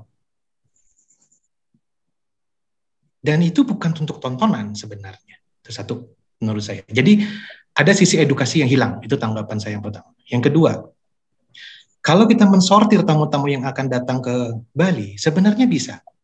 Jika kita juga kerjasama dengan asosiasi travel agent. Ketika mereka mulai booking, baik itu travel agent online maupun travel agent offline, jika ingin datang ke Bali, maka Anda harus salah satunya mengerti tentang adat budaya Bali. Mereka harus belajar dulu tentang Bali. Mereka harus tahu dulu tentang Bali. Mereka harus tahu dulu batasan-batasan tentang Bali apa. Mereka harus tahu dulu apa saja upacara yang ada di Bali, yang terhadap manusia, terhadap lingkungan, terhadap yang lain. Kalau tadi tentang pengairan, mungkin kita sebenarnya juga punya kok lontar tentang Sanghyang Patanjala, betul ya Pak Wayan ya? Kita punya tentang itu, gimana caranya kita ngatur perairan kita. Jika sawah kita, jika ada sungai kita yang mampet, yang rusak, itu seperti arteri dan vena kita yang rusak. Dan itu akan mempengaruhi penduduk sekitarnya. Hal-hal yang seperti itu yang menurut saya yang harus ditekankan kepada pelaku-pelaku pariwisata, which is saya sendiri sebenarnya. Jadi kita harus mulai berani untuk ngomong kepada asosiasi travel agent bahwa yang pertama, sebelum Anda menjual Bali, pastikan dulu kepada tamu yang tepat dan tujuan yang tepat tamunya. Jika kita memilih tamu yang tepat, maka dia akan setuju untuk dia belajar tentang Bali. Banyak juga kok bangsa kita yang kita belajar ke luar negeri, dan kita juga harus belajar bahasanya, kita harus belajar peraturannya di sana, adat budayanya, dan kita baik-baik saja dengan itu. Tapi kenapa justru orang lain kita buka gerbang selebar-lebarnya, yang seharusnya tidak? Yang ketiga, kita harus strict kepada penggunaan bahasa Bali, menurut saya. Tadi yang dilakukan oleh Bli Putu, Marmar, buat saya sangat setuju. Dari muda kita sudah mulai belajar tentang aksara. Contoh seperti saya, walaupun saya di Gria, tapi saya lahir di Jakarta, tentang aksara Bali saya buta huruf. Terus terang, saya buta huruf. Jadi, walaupun pada akhirnya kita belajar pelan-pelan, perlahan, karena memang sudah ketertarikan dari diri sendiri, itu yang harus dibangun menurut saya. Tetapi, justru yang ada di Bali sekarang buat saya, harus sebenarnya dari sisi pendidikan, sudah harus menggunakan bahasa Bali secara keseharian. Itu yang paling utama, menurut saya. Yang keempat, kalau kita bisa lihat, tadi Abah sempat singgung tentang Thailand. Thailand close untuk Rusia waktu itu, ya betul. Dan kalau kita sekarang juga sering ngelihat di media online, Thailand sekarang terkenal dengan street foodnya, betul ya? Street foodnya Thailand, apapun yang mereka bisa olah, mereka bisa makan, boleh dibilang apapun yang bisa dimakanlah sama mereka. Dengan ciri khasnya mereka. Mereka menggunakan kuliner sebagai salah satu daya tarik. Pertanyaan saya sederhana, bagaimana jika hal itu diterapkan di Bali? Pertanian kita akan baik, betul ya? Dan segala bentuk sumber daya kita pasti akan luar biasa, kita mulai peduli dengan lingkungan kita. Itu. Contoh, seluruh hotel di Bali sepakat untuk menggunakan 70% menu di F&B itu menu tradisional Bali. 30%-nya silakan Western. Kalau kita mau contoh konkret nyata, kita harus lakukan itu dan kita berani dengan itu. Dan dijelaskan juga bahwa makanan yang ada di Bali itu kan mempengaruhi DNA dan genetika Anda yang tinggal di Bali. Untuk itulah akan nyambung semuanya. Kenapa di Bali setiap baru masuk rumah harus ada meketis dulu kalau bahasa kita. Ya sebelum habis sembahyang kita metirte dulu. Kita hanya merging DNA. Tapi nggak pernah dijelaskan oleh entah guide-guide-nya seperti apa, menjelaskan kepada tamu-tamu rombongan. Apakah benar yang dijelaskan tentang Purwatirta Empul itu kepada tamu-tamunya? Atau jangan-jangan si guide-nya ngarang sendiri ceritanya? Dan apakah sampai pesannya itu kepada tamunya? Buat saya banyak hal yang sebenarnya dari sisi pariwisata kita bisa lakuin. Gitu. Dan yang terakhir, tanggapan dari saya, negara harus berani memberikan payung hukum terhadap kegiatan adat di Bali. Ketok palu. Bali berdaulat, Bali harus perjuangkan bahwa harus ada payung hukum untuk membentengi masyarakat Bali sendiri. Buat saya itu aja dari saya. Terima kasih banyak Ambu, Bli Putu, Pak Wayan, Abah Uci, Matur Suksema, Rahayu. Ayo, terima kasih banyak. Terus enggak. Nah, ini memang kan langsung dari pelaku pariwisata ya. Kita dengar langsung tentang masukan yang saya pikir itu keren juga ya. Nah, mungkin Lucky bisa membungkus semuanya ini. Apakah jadi revolusi atau cukup dengan gerakan anggun melalui budaya dan seni, atau juga mendesak pemerintah yang memberikan dukungan. Sebentar, ini ada siapa? Reza ingin bicara. Silahkan. Reza, Ya, 5 menit ya. baik, Supaya terima adil. kasih. Selamat malam. Om Swastiastu, Namo Buddhaya, salam kebajikan untuk kita semuanya. Rahayu, Sampurasun. Apakah suara saya terdengar, Bu? Mohon maaf. Iya, jelas. Silahkan Kang Reza, 5 menit ya. Oh iya. Ya, terima kasih banyak atas kesempatan yang diberikan oleh. Perkenalkan, nama saya Reza. Kebetulan saya memang asal dari Kota Bandung ya, Provinsi Jawa Barat. Namun memang secara faktual pada saat ini saya hari ini menjadi bagian dari Krama Tangyu di Provinsi Bali ya. Asunggare kepada kebahagiaan Bali. Kebetulan saya sekarang ditugaskan menjadi salah satu tenaga pengajar dan pendidik di salah satu universitas Warmadewa. Bagi saya suatu kehormatan saya bisa ikut terlibat yang menjadi bagian untuk berkontribusi bagi pembangunan di Provinsi Bali itu sendiri. Tadi sudah disampaikan ya, ada beberapa hal yang sangat begitu krusial dan fundamental saya pikir dari berbagai sudut pandang, baik itu dari Bapak Wayan, Pak Putu, terus Abah Lukendrawan, dan yang satu lagi ya Pak Anggra ya, kalau nggak salah ya, berkaitan dengan situasi dan kondisi di Provinsi Bali ya, sebagai bagian dari pada wilayah yang tentunya ini memiliki satu keunikan ya yang perlu kita jaga, kita rawat bersama, dan perlu kita juga maksudnya apa ya untuk bertanggung jawab ya atas kelangsungan Bali, begitupun ya Indonesia secara keseluruhan. Adapun yang ingin saya sampaikan mungkin dari sudut pandang lain, karena memang saya juga pada saat ini ditugaskan sebagai salah satu tenaga pengajar dan pendidikan di bidang ilmu pemerintahan dan politik. Saya hanya ingin sedikit memberikan pandangan dari sudut pandang tersebut. Tentunya bahwa segala permasalahan dari berbagai aspek ataupun dimensi yang terjadi di Provinsi Bali ini tentunya ini tidak akan bisa dilepaskan dari rezim politik kekuasaan pemerintahan yang pada saat ini sedang menduduki jabatan-jabatan strategis di sana, ya. Baik itu di eksekutif, legislatif, ataupun kekuasaan kehakiman. Dalam hal ini juga tentunya ini menjadi menjadi dilematis, ya. Maksudnya ketika berbicara soal konteks politik pembangunan dari sisi kebudayaan, pemerintahan, dan sumber daya manusia ini tentunya tidak bisa lepas daripada komitmen daripada penyelenggara pemerintahan itu sendiri, yang tentunya saya lihat pada saat ini menjadi sebuah problem yang cukup serius, ya. Apalagi menjelang tahun politik nanti di tahun 2024, ini harus menjadi sebuah catatan kritis buat kita semuanya, agar kita lebih berhati-hati dan berwaspada, yang maksudnya untuk menentukan siapa nanti yang akan melanjutkan estafet kepemimpinan yang akan datang di sana. Tentunya saya berharap maksudnya bagi kewargian di Bali, termasuk juga saya, maksudnya karena sering mengedukasi teman-teman mahasiswa di sana, agar supaya maksudnya ruang-ruang kritis untuk budidaya generasi muda ini tentunya ini menjadi sebuah hal yang tidak bisa dielakkan, ya, maksudnya karena memang berbicara konteks konteks pemikiran dari teman-teman mahasiswa hari ini sudah mulai mengalami pergeseran yang sangat begitu luar biasa, ya. Pergeseran nilai tentunya yang lebih cenderung melihat kepada arah perubahan dunia, sehingga mereka lupa pada jati diri dan arah maksudnya nilai-nilai yang berbasis pada kearifan lokal itu sendiri.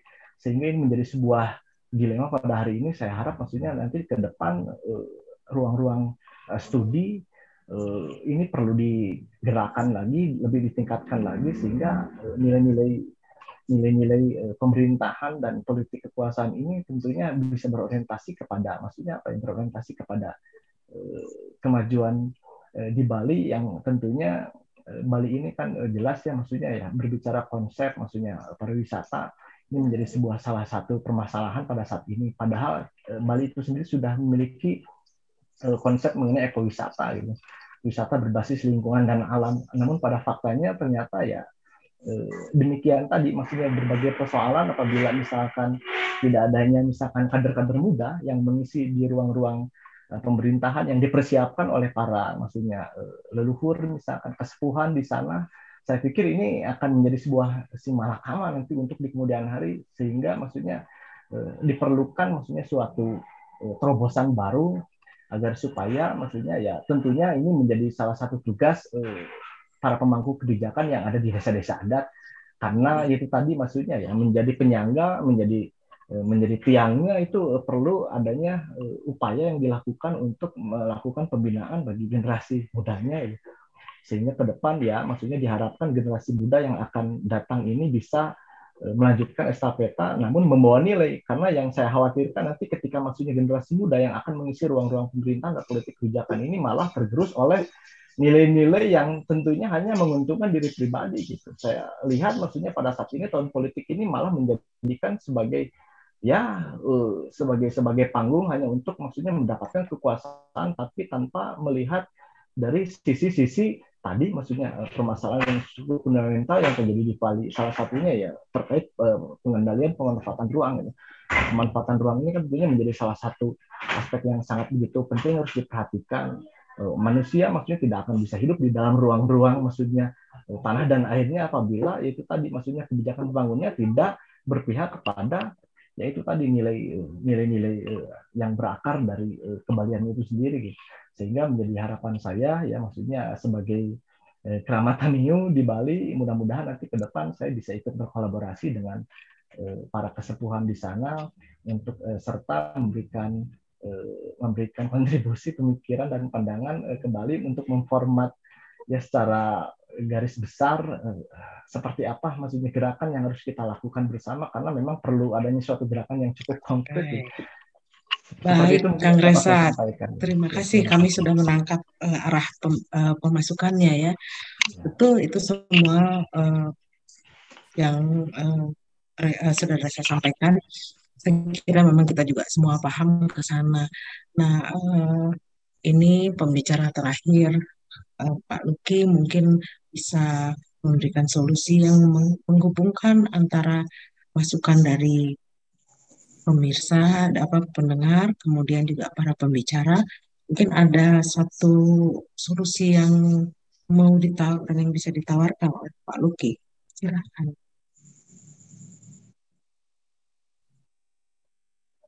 Ya, kalau melihat dari semua fenomena yang sudah disampaikan, eh, solusinya adalah salah satu dengan beberapa yang tadi dipertimbangkan. Satu yang dari ide Bagus Angga Rama ya, dari Bagus Angga, itu salah satu solusi yang sifatnya revolusi. Itu ke satu. Yang kedua adalah Bali mulai melakukan sebuah propaganda.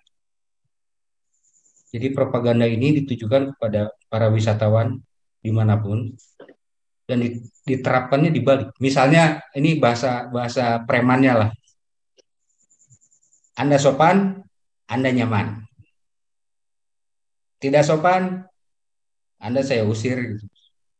Nah, itu bahasa kasarnya. Tapi tolong dicari bahasa yang beradab. Halus. Ya, diperhalus. Nah, sehingga ketika itu ada di mana-mana, satu, orang diingatkan. Kedua, masyarakat Bali merasa ini ada dukungan di mana-mana dan akan bangkit kembali karena ada yang disebut hypnowriting untuk pembangkitan semangat. Jadi ketika itu disuarakan ya, dimanapun, entah itu mulai dari bandara dan lain sebagainya, ini terkait dengan yang disampaikan dari solusinya Bigus Angga mengenai tata cara bagaimana di Bali. Lalu diperkuat lagi di dalamnya, lakukan propaganda baik melalui media sosial maupun media luar ruang di kawasan-kawasan Bali bahwa ini adalah Bali. Jagalah sopan santun, jaga adat istiadat yang ada di Bali. Dan ini yang ketiga adalah mulai berani mengajukan satu petisi mungkin ya dari seluruh masyarakat Bali langsung ke pemerintah pusat. Kebayang satu pulau mewakili satu pulau itu memberikan satu petisi, satu permintaan kepada pemerintah pusat untuk membentuk payung hukum tersendiri untuk Bali. Jadi jangan sampai terlalu banyak aturan juga nanti tabrakan aturan pemerintah daerah, pemerintah pusat, pemerintah daerah, aturan dalam adat, kasihan orang Bali dipenjara oleh berbagai aturan, belum lagi oleh lampu stopan dan lain sebagainya lah. Nah, jadi 3 hal ini mungkin bisa dilakukan dengan segera karena bukan segera, dilakukan mungkin dengan cara yang indah, cara-cara yang bagus, cara-cara yang brilian agar betul-betul rakyat Bali, masyarakat Bali itu terjaga. Baik itu adat, budaya, tradisi maupun ruang kehidupan yang lebih besarnya. Ini bukan untuk kita hari ini, tapi untuk kehidupan anak cucu kita di masa yang akan datang. Bali masih harus seperti Bali. Bukan berarti Bali yang jadi ketinggalan zaman ya, tidak begitu. Tetap Bali dengan adat istiadatnya, dengan budayanya, dengan ruang-ruang spiritual dan ritualnya, tapi tetap mengikuti peradaban kemajuan teknologi modern tanpa kehilangan nilai-nilai manusia Bali. Masukan dari saya seperti itu. Terima kasih, Ambu. Terima kasih juga semuanya. Ini rangkuman yang luar biasa ya, dari sisi budaya, dari bagaimana kita harus menggunakan lagi, mengenal lagi aksara dan bahasa agar itu menjadi tergali lagi dan dekat. Dan juga dari sisi tadi Marmar memberikan masukan agar kesenian itu berani membawa ciri khas kita sendiri atau orang Bali sendiri ke panggung dunia yang lebih maju, yang lebih sesuai dengan zamannya sekarang. Saya kira itu juga luar biasa. Jadi hari ini semua memberikan masukan yang keren. Nah, sekarang termasuk tadi dari Gus Angga yang memberikan contoh bagaimana industri Bali, industri pariwisata Bali tetap bisa menjadi sumber ekonomi, tetapi tidak merusak. Artinya kita juga harus sama-sama memandang segala sesuatunya dengan proporsional, jangan ada yang kelebihan. Karena kalau tidak ada lagi ciri khas budaya Bali yang begitu, budaya dan adatnya yang begitu istimewa, apalagi yang mau dilihat dari Bali. Tidak ada lagi yang bisa menjadi daya tarik di Bali. Belum lagi nanti demi mengejar itu semua merusak alam ya. Jadi saya kira masukan-masukan ini luar biasa bagus. Semoga nanti ada tindak nyatanya di dalam kehidupan yang konkretnya. Semoga apa yang kita khawatirkan bersama ini mampu terlampaui dan mampu teratasi secara bersama. Terima kasih untuk segala masukan, pemikirannya, dan kebersertaannya untuk di acara ini. Untuk itu saya ucapkan terima kasih, selamat malam, dan saya kembalikan kepada Kang Lando. Iya, baik. Terima kasih, Bu Arleti. Kita sudah tanpa terasa ya, sudah berlangsung selama 2 jam dan kita sudah sampai di penghujung pertemuan kita pada malam hari ini. Semoga apa yang menjadi diskusi singkat gitu ya, menjadi diskusi singkat ini dapat membuat sebuah langkah bagaimana kita mengembalikan kedaulatan Bali seperti zaman dulu. Karena pada saat saya ingat ketika kecil dulu kalau berbicara soal Bali itu kan, karena waktu saya SMP tahun 94 itu ke Bali ya berbeda dengan Bali sekarang gitu. Jadi ada paradigma dan ada kerinduan gitu bagaimana Bali bisa kembali menjadi jati dirinya. Bukan berarti saat ini Bali tidak memiliki jati diri, tetapi seperti yang sudah kita bahas, Bali itu mengalami banyak sekali gempuran dari luar dan dari mana-mana begitu ya. Nah, semoga dengan langkah ini dan mungkin kita bisa mengatakan dari Bali kita akan juga menyebar ke seluruh Nusantara sehingga pada akhirnya kita bisa menjadi kembali berdaulat di tanah sendiri. Baik, kalau begitu kita sudah benar-benar berada di penghujung acara, maka saya mewakili seluruh keluarga besar dari Bumi Dega Sunda Academy mengucapkan terima kasih atas ketersediaan para narasumber dan juga para peserta yang sudah meluangkan waktu untuk mengikuti diskusi kita pada malam hari ini. Dan juga silahkan untuk dicari informasi karena saya yakin setelah ini kita akan banyak lagi melahirkan diskusi-diskusi lanjutan gitu. Jadi untuk para narasumber jangan bosan-bosan untuk diajak kita berdiskusi lagi. Baik, kalau begitu saya ucapkan selamat malam, selamat istirahat, Rahayu, Sampurasun, Om Swastiastu. Swastiastu. Rahayu. Ayo.